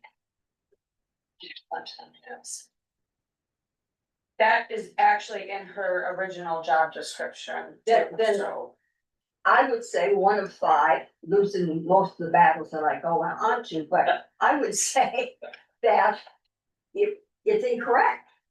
In what my vision, So she would be determining the validity of permit applications, but not obtain the services of, is what you're saying. She's not hiring I don't anybody. think that she should be the one that Does seem to determines who apply. we're using as a building inspector. And that, to me, that's the I way think that they reads. come in and they need to get a building permit or an electrical permit. She's just assisting them, giving them. whether it's like Yeah, the building inspector or it's the electrical inspector. I don't, Can we I say, don't read it that way. scheduling instead of obtaining? Sure, that one works fine. I mean, that's really what it is. She's not, it Um, does infer that And it's- scheduling the service of professional inspection, sure, but not obtaining the inspector. Well, this is for us, not for them. So whatever's their wording is what they'll keep in there. But for us, I think I would agree with change. I that would turn change then to schedule. number 6. And it says subcontractors for submission to the manager. Who's the manager? Dan Gothier. Yeah, no. Okay. I thought we were using a different title for him. Department head. Yes. I didn't think he was being called manager. I thought he was called- It's building manager. Yeah, that's your right. He's a Steve. position. Building manager. Number 8, a grammatical. Types of construction shall be forwarded to the building official.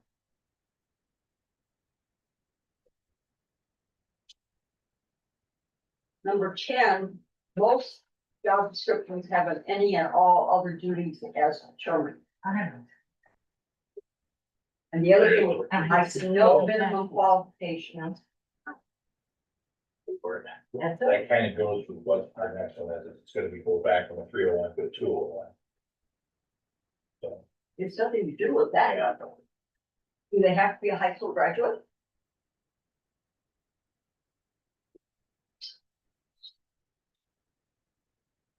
Can a 14-year-old come and say, hey, I think I'd like to do that? I'll take that there. No.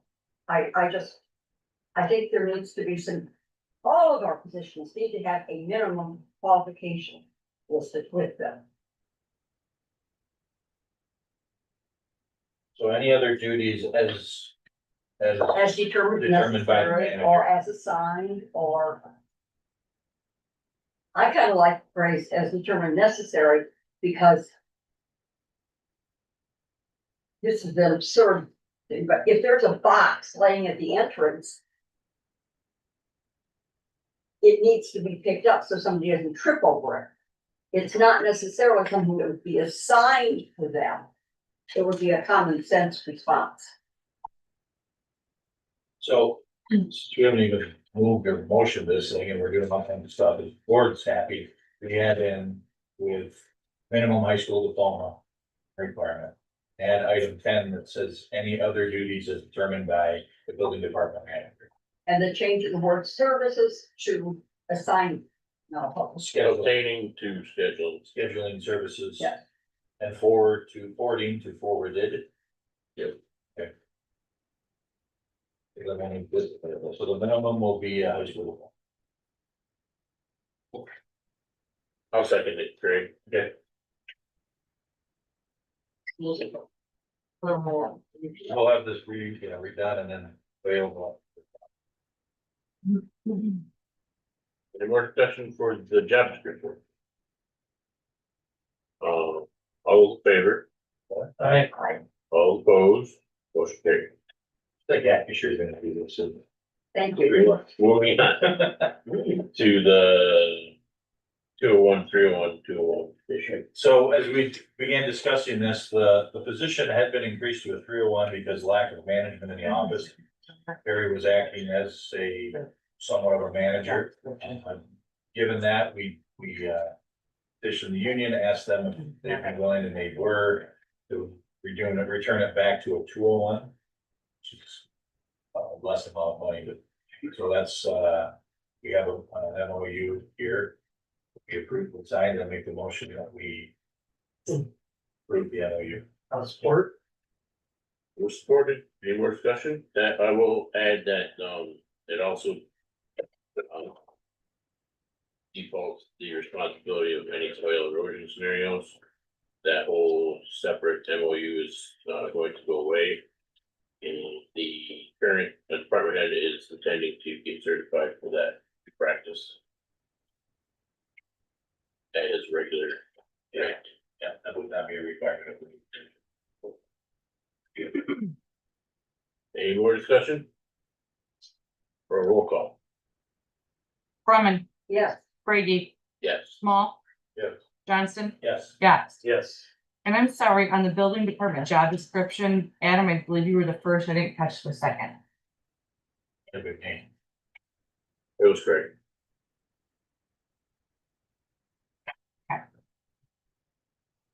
All right, then we need to have a motion to accept the audit from, Anderson Techman, or receive the audit, I should say. I'll make a motion to receive the audit. Well, seconded, any discussion? yes. Hit it.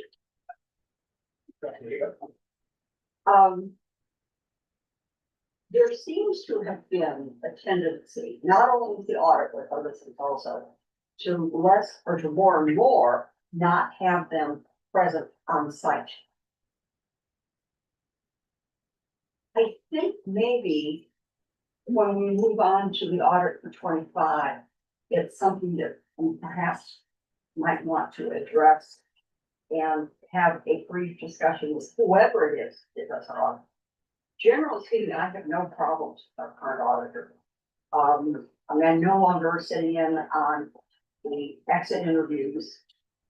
And I haven't heard any report for exit interviews. trusting, although they were here to do an accident. Because I had asked about it, but this is, I think they do a good job, and I think it is much more advantageous to our personnel to have them here at least for part of it.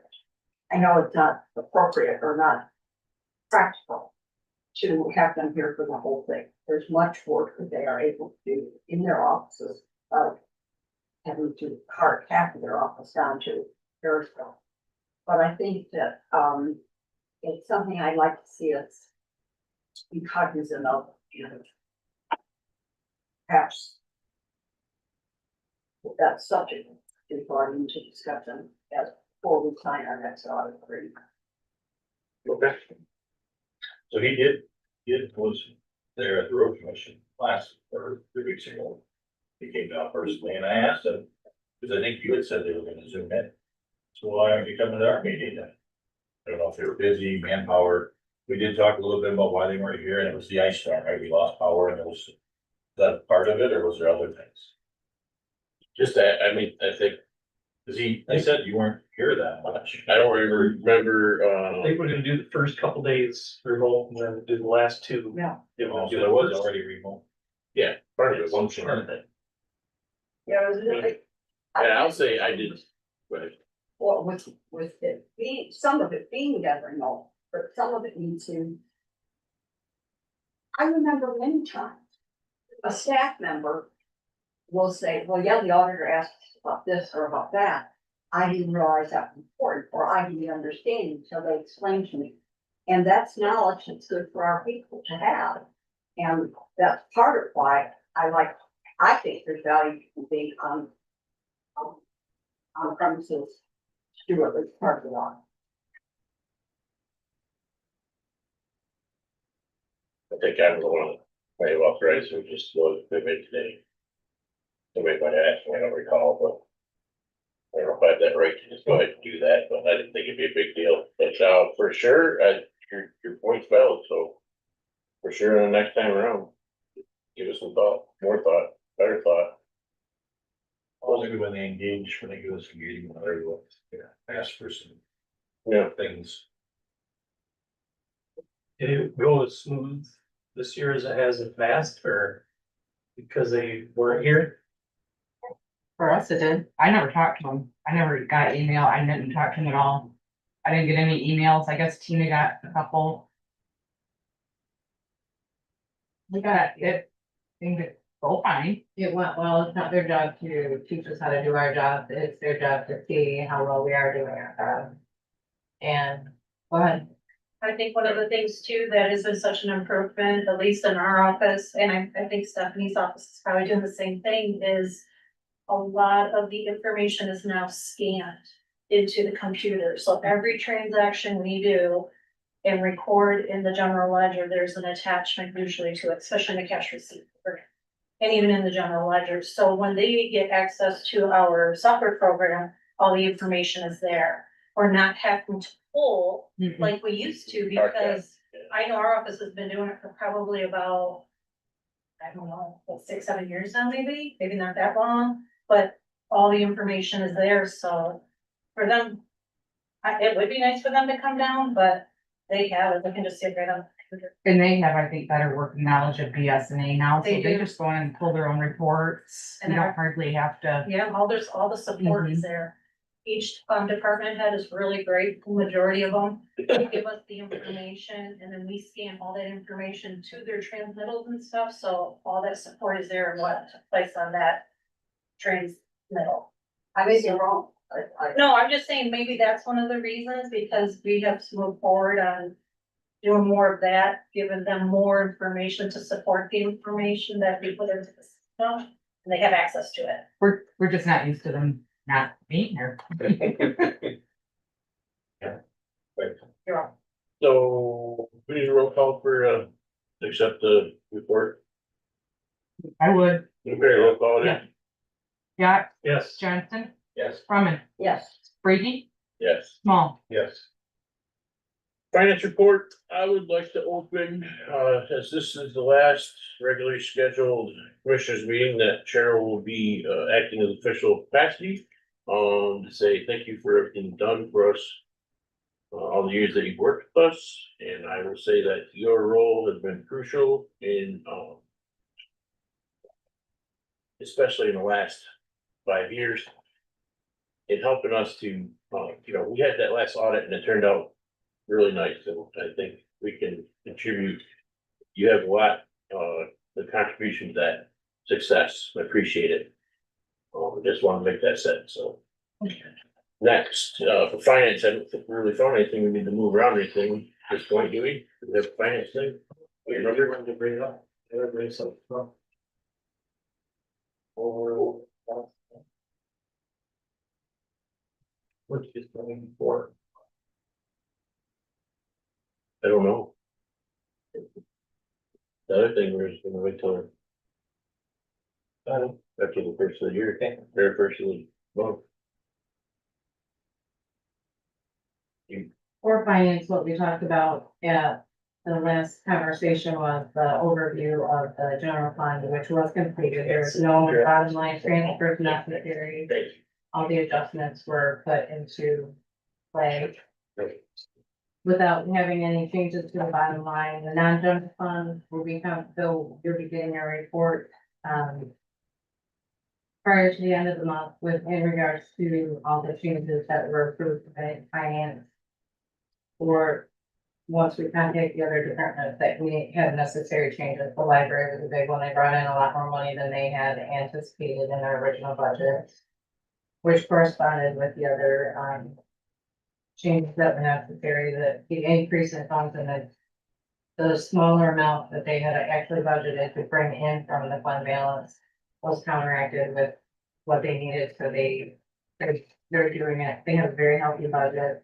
There's just a few tweaks that needed to be done, all the review for for the library, which was the one that had the biggest. All the other ones are going fine. And I'll have that report to you by the end of the month. I have a draft, but an early draft. It's not 100% accurate maybe yet, but if you wanna look at that, you can. Everybody's right line in that 60% range-ish. So far, so good. Cross fingers. I think that's it for finance. Personnel, Craig, take over, buddy. Yeah, well, I don't really have anything more, or, budget for the building department with that. Yeah.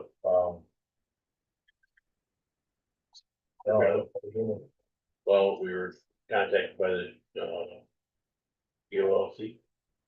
Oh, to begin, yeah, they've asked us to begin negotiating, and EMS has also, so we got. They're, Oh, did it? yeah, I didn't see I that. didn't see that, but The personnel is gonna start scheduling stuff for that, but it's gonna be busy for us for this last quarter of the year.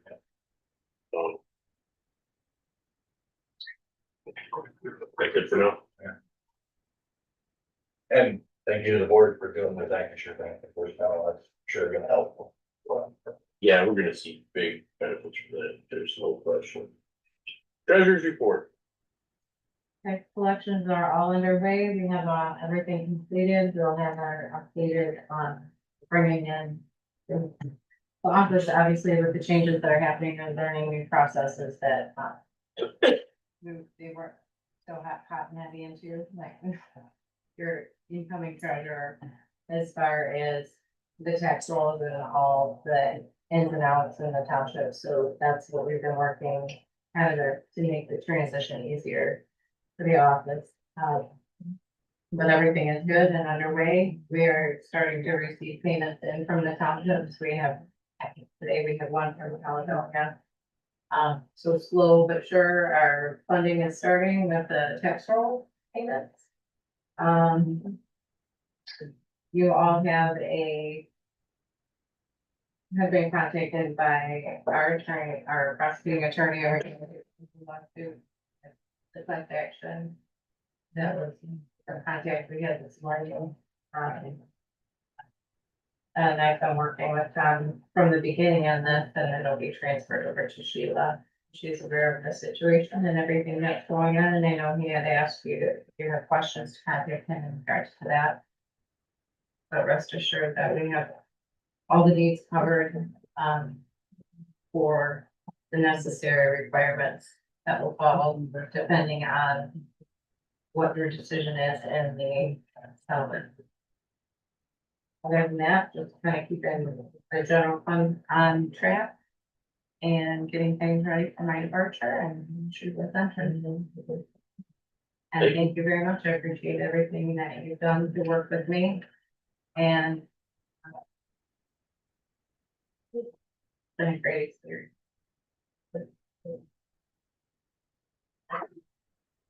Okay. Clerk's report. Waste management plan agreement, I talked to Dave and Terry.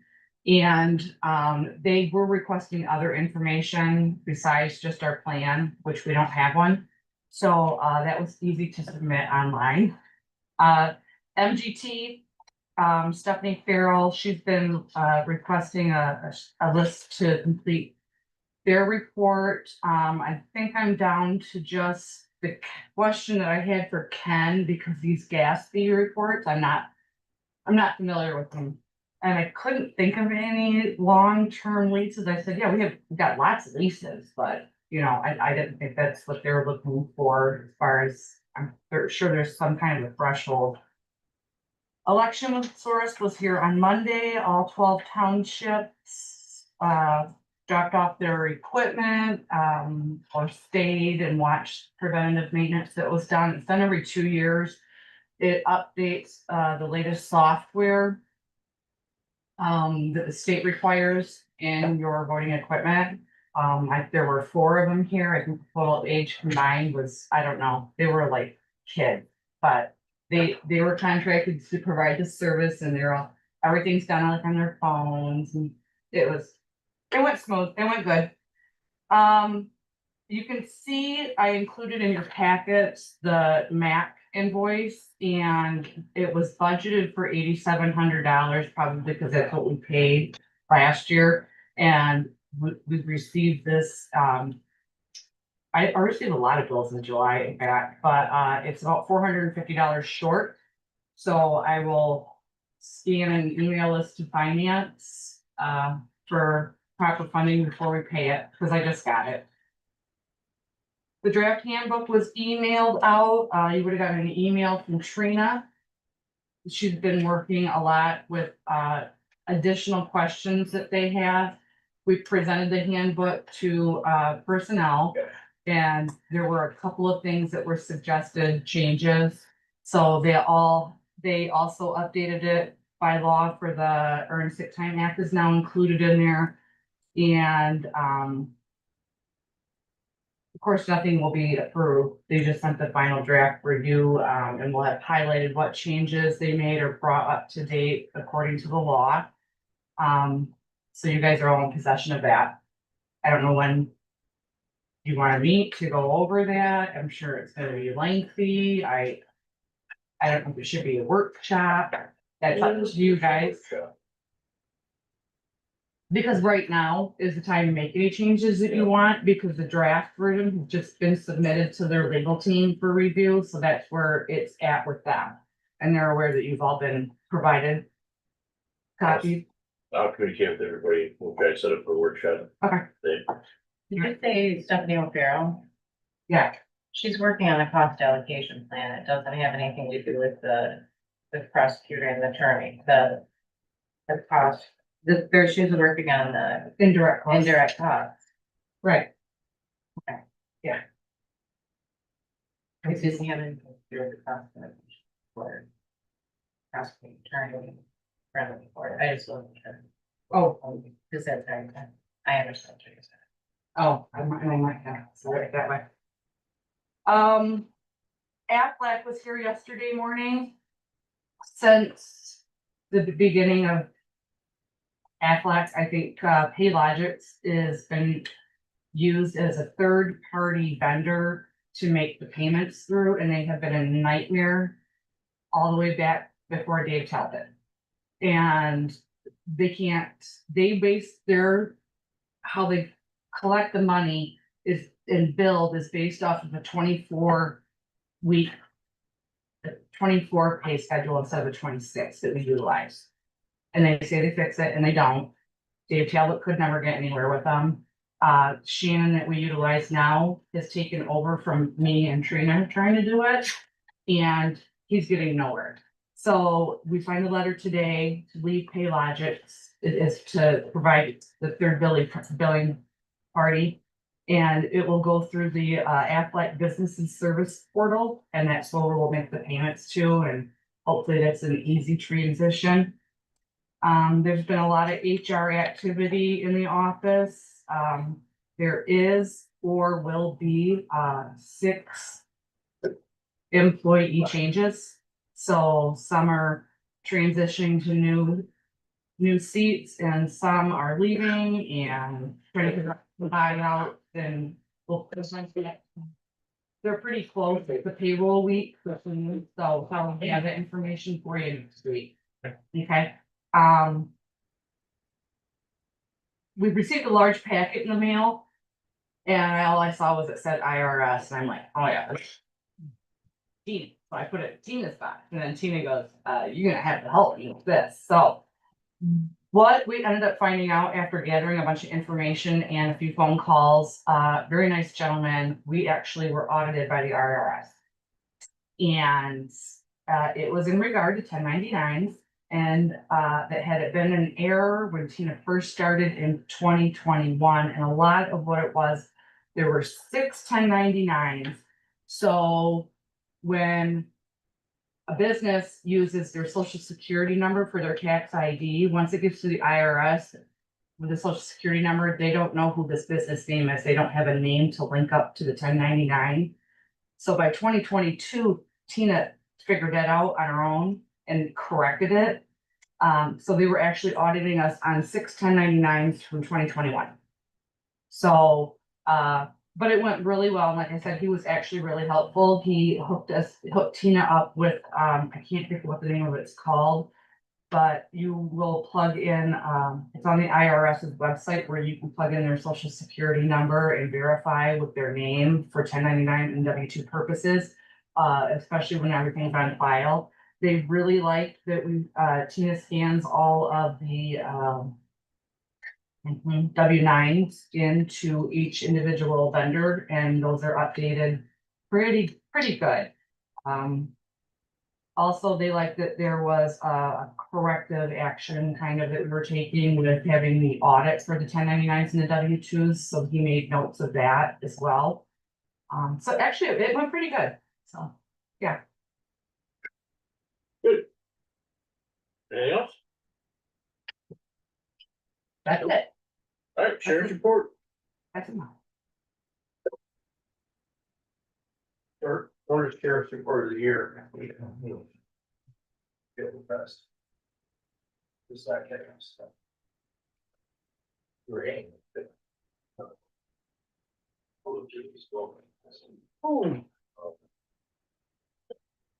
So I'm expecting to go to a 5mm stone anytime. I'm gonna name them yet, but. I bet you have several names already. Yeah, none that I'll share here today. Yeah, it's gonna take over, just a little like communication, I forgot.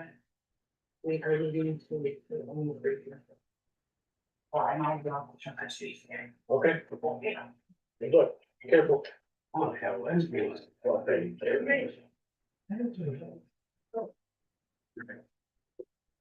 Okay, thank you. She's got. Yeah, just a quick update on the weekend. It went real well. The weather was great. There's a lot of people around. If you didn't get out and about and see them, the campgrounds were all full. DeSable River was packed with tubers and canoers, which was good to see. Nothing real crazy went on in the river or anywhere else. We had 4 really nice parades. 1 minor blow up in the city of Bearsville. This is almost expected anymore. And we had several real nice fireworks displays around the county. Like I said, we were very busy on stuff.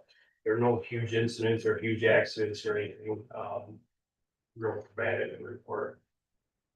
The school resource officer agreement is up for renewal. I have a copy of it here to present.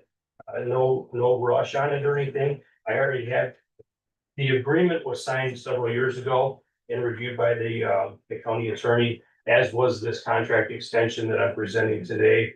There are no changes in it. I haven't heard back from the school superintendent to see if they agree to it. I haven't asked for any changes because we'd have to probably amend the original agreement. And with 1 year left on their grant, I think maybe we just leave it alone for 1 more year and the same terms.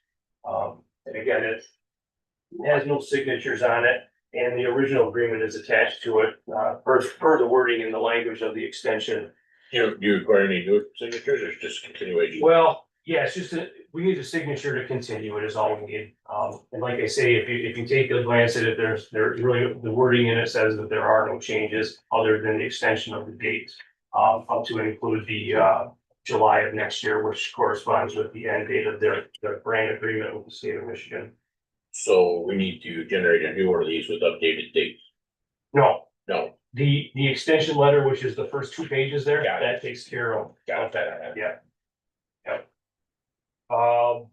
The deputies union sent me a letter requesting to open contract negotiations. I forwarded that to personnel committee.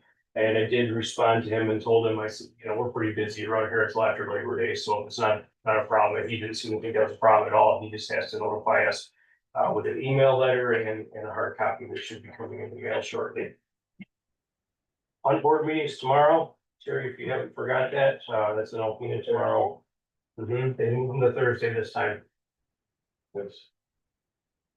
Yeah, Where is that, dude? this one's in Alpena, Amherst Post. Oh, okay. Got a meeting there, yeah, this time, that's right. Apparently with all the changes there, they couldn't figure out how to coordinate a luncheon out, but usually our July, our summer meeting is usually a luncheon out somewhere, but. Yeah. The deputies, about $800 of overtime this year, which is about 80 hours each, 2 weeks. And just a reminder that the board meeting that we had on the 7th of May, we talked about some issues, sheriff patrol staffing, jail staffing, issues about reopening the jail at some level or staffing level. We talked about the hunt vacancy a little bit. Some minor issues with animal control that we need to address at some point. The courthouse security I mentioned back in May and a month ago, it came up here and we tabled it. And we haven't heard of it since then. And we've also talked about the MSU extension, US Forest Service building, and we're gonna have to figure something out on that soon. And one more thing that's not on your thing there is that they're on your list, is I met with MSA this afternoon, prior to coming over here. It's our monthly board meeting. Not a lot going on in the state legislature, most of you are aware, the House is deadlocked with the House of Representatives being Republican and the Senate being Democrats, and nothing is happening in Lansing right now. What we did here is what we got from marine money is gonna be it. That's not gonna change at all, so we're pretty well set with that. Interesting comment that I brought to the meeting today is, we're seeing a ton of drownings around the state of Michigan this year. Just wondered if there's any correspondence to the lack of marine patrols that are out there. I don't know. And I don't know that the numbers are that much higher, but it sure seems like watching the TV that there's a lot of drownings in the state. Most notably near here was Sheboygan County, a father and son drowned. In Tawas, they had a 10-year-old boy drowned. So it was pretty close to home. Unfortunately, we haven't had any of that yet. But anyways, I don't know if there's a correspondence between the two or not, but it sure seems odd. It's all going on at the same time. We're waiting on legislation about the school resource officer money. That grant that I just spoke about ends next year. And schools are probably not going to get the grant in that form anymore. It looks like it's going to come in the form of, here's your money for school safety and mental health. And you allocate it however you see fit to allocate it. So I've talked to Mr. O'Connor about how I feel that should be allocated. I think that they need to be spending more of that on resource officer and maybe tone down the counselors. I mean, I don't know how many counselors they have, but I know how many school resource officers they have, and there's a lot more counselors than school resource officers. So they have to come to a balance there.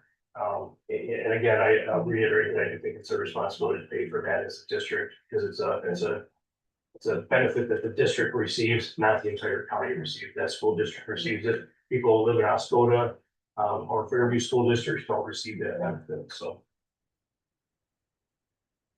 Our big talk is officer involved shootings and, we're looking at how those get investigated. The colonel of the state police in Michigan thinks that they all need to be turned over to the attorney general's office. And we do not. Theirs need to be turned over to the attorney general's, ours need to be turned over to local prosecutors and they be looked at locally. They don't need to be looked at the state level. So there's a lot of things going on with that, and let's leave it at that. The other thing that really is striking close to home is Trooper Pop was ran over on I-75. Basically Saginaw area last year. And the defense blamed him. They blamed him for not being trained properly and putting out road flares on the side of the road. And that's why the elderly man ran him over.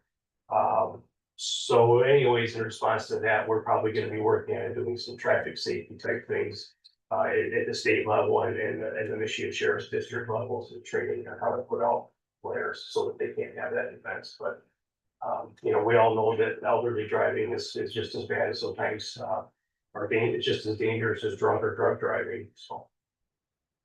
That's about all I have for today. One word, I don't feel well today, and I'm not wearing a uniform. If you notice, I'm not armed. So my word to the public today is, when you're not feeling well and you have to take medication and you drink, or you smoke your weed, or you do your drugs, don't wear your gun. I'm really getting sick and tired of getting hold of drunk drivers and intoxicated people, drug people have guns. Getting ridiculous. The CPL laws have gotten so loose and free in the state of Michigan, as have the marijuana laws. They don't mix people, and we're seeing too much of it. So I'm leading by example. I'm not carrying today because I don't feel well. Scott, do you need this contract for the school today, or? I do not. Okay, we'll put it on the next agenda. That'd be great. Okay. Yeah. And if you need another copy Just forward it to. yeah, that's the only working copy right now, but I can certainly print more. You want this back? No, you can keep it. Okay. Anything else? Thank you, Scott. Sounds good. See you tomorrow. May get better. Yeah, with any luck. God willing, I'll be there tomorrow. Thank you. When you report, Carolyn? Sure.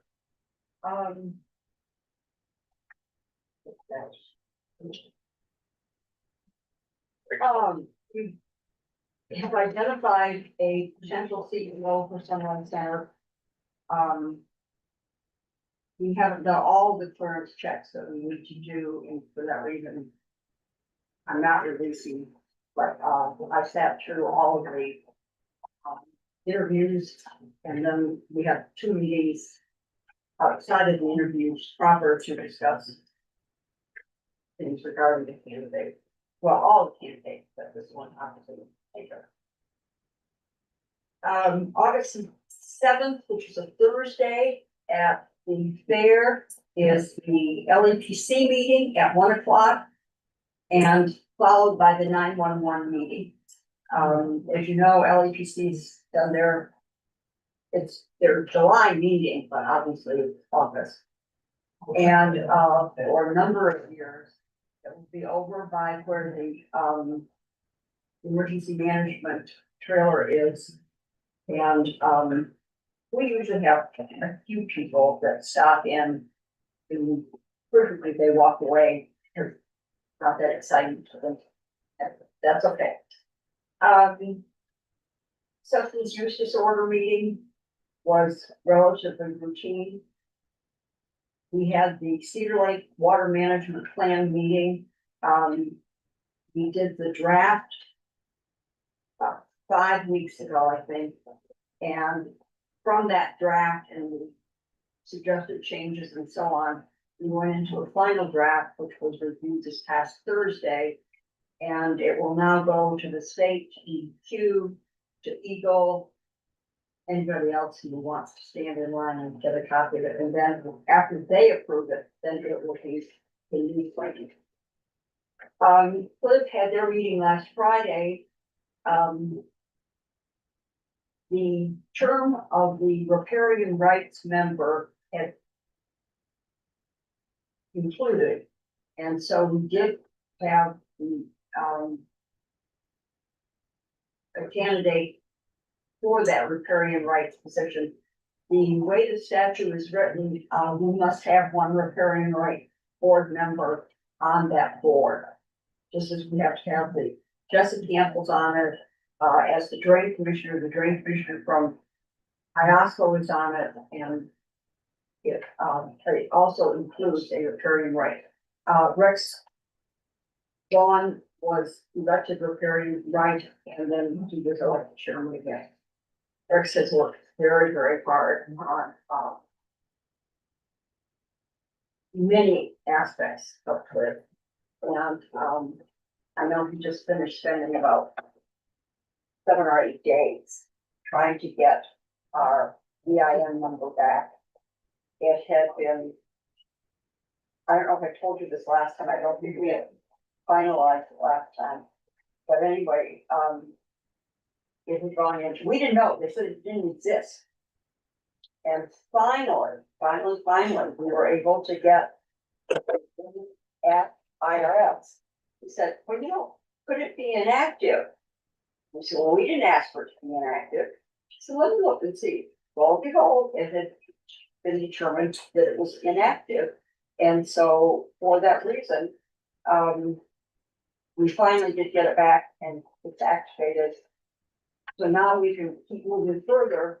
If you recall, it was attached to and necessary to have for the $86,000 grant that we got for Jones Creek, for cleaning out of Jones Creek. And so we're back working through that. And that activity will probably start in the fall of 26. And we won't have jumped through all the hoops by the end of this season. And so we'll be moving forward on the initiative. That's all right. Fridays, you know. Friday's your big day. Oh, yes, yes. There is the dedication and the open house for the new senior center and community building. And you all got invitations. I was very surprised. I don't know if any of you know Andy Marceau, who is a under chief at Alpena Fire Department. He was down yesterday as a fireman and a state inspector. And called me late yesterday afternoon. He said, I just come back from Lincoln. He said, that place is unbelievable. He said, they used to think that the Apex was weak, he said. Nothing like that. So we hope you will be there. The dedication of who Jim Thomas is talking, and that is at 1.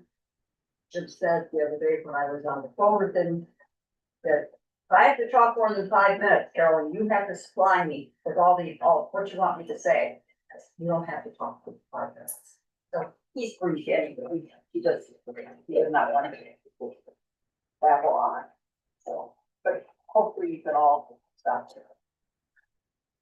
Dave, Oh, we had a couple township meetings last week.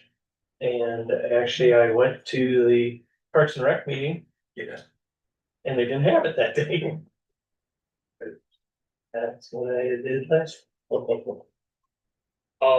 Rich Castle was tonight, it's in your package here, he sent me something yesterday. If, you know people or, you know, gonna be available, whatever here, but, if you have, if your household income is less than 150% of the federal poverty level, you could qualify for up to $500 in energy bill forgiveness. It's in your packet, it's worth looking into. You might have constituents that are interested in this service. So that's all I got. Terry. Excuse me, attended CMH meeting, they're continuously working against the spread of legislation. It's a big thing with them, they're acting, they do a plan. Dates that they kind of, but there has been one change where the actual mental health would be able to bid if it goes private. They changed that law. Apparently, they weren't going to be able to bid, now they can make it, so possibly put in a still at that.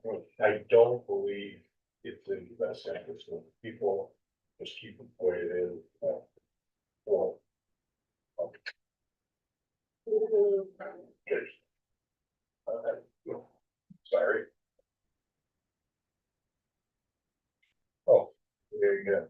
they did get some increased funding and so they're in a little bit better shape. And I thank you to the director for passing person for the last. That's it. Great. Nothing much. Road commission, I alluded to it earlier, they did pass their audit came through clean, so they're in good shape. That's the only one I had last 2 weeks, so. Okay, On to that. last section of. Communications are in your packet, last section of public comment. Nobody here. Commissioner, additional comment? Being adjourned. Obviously. Very good. Thank you, Madam Treasurer. Yeah.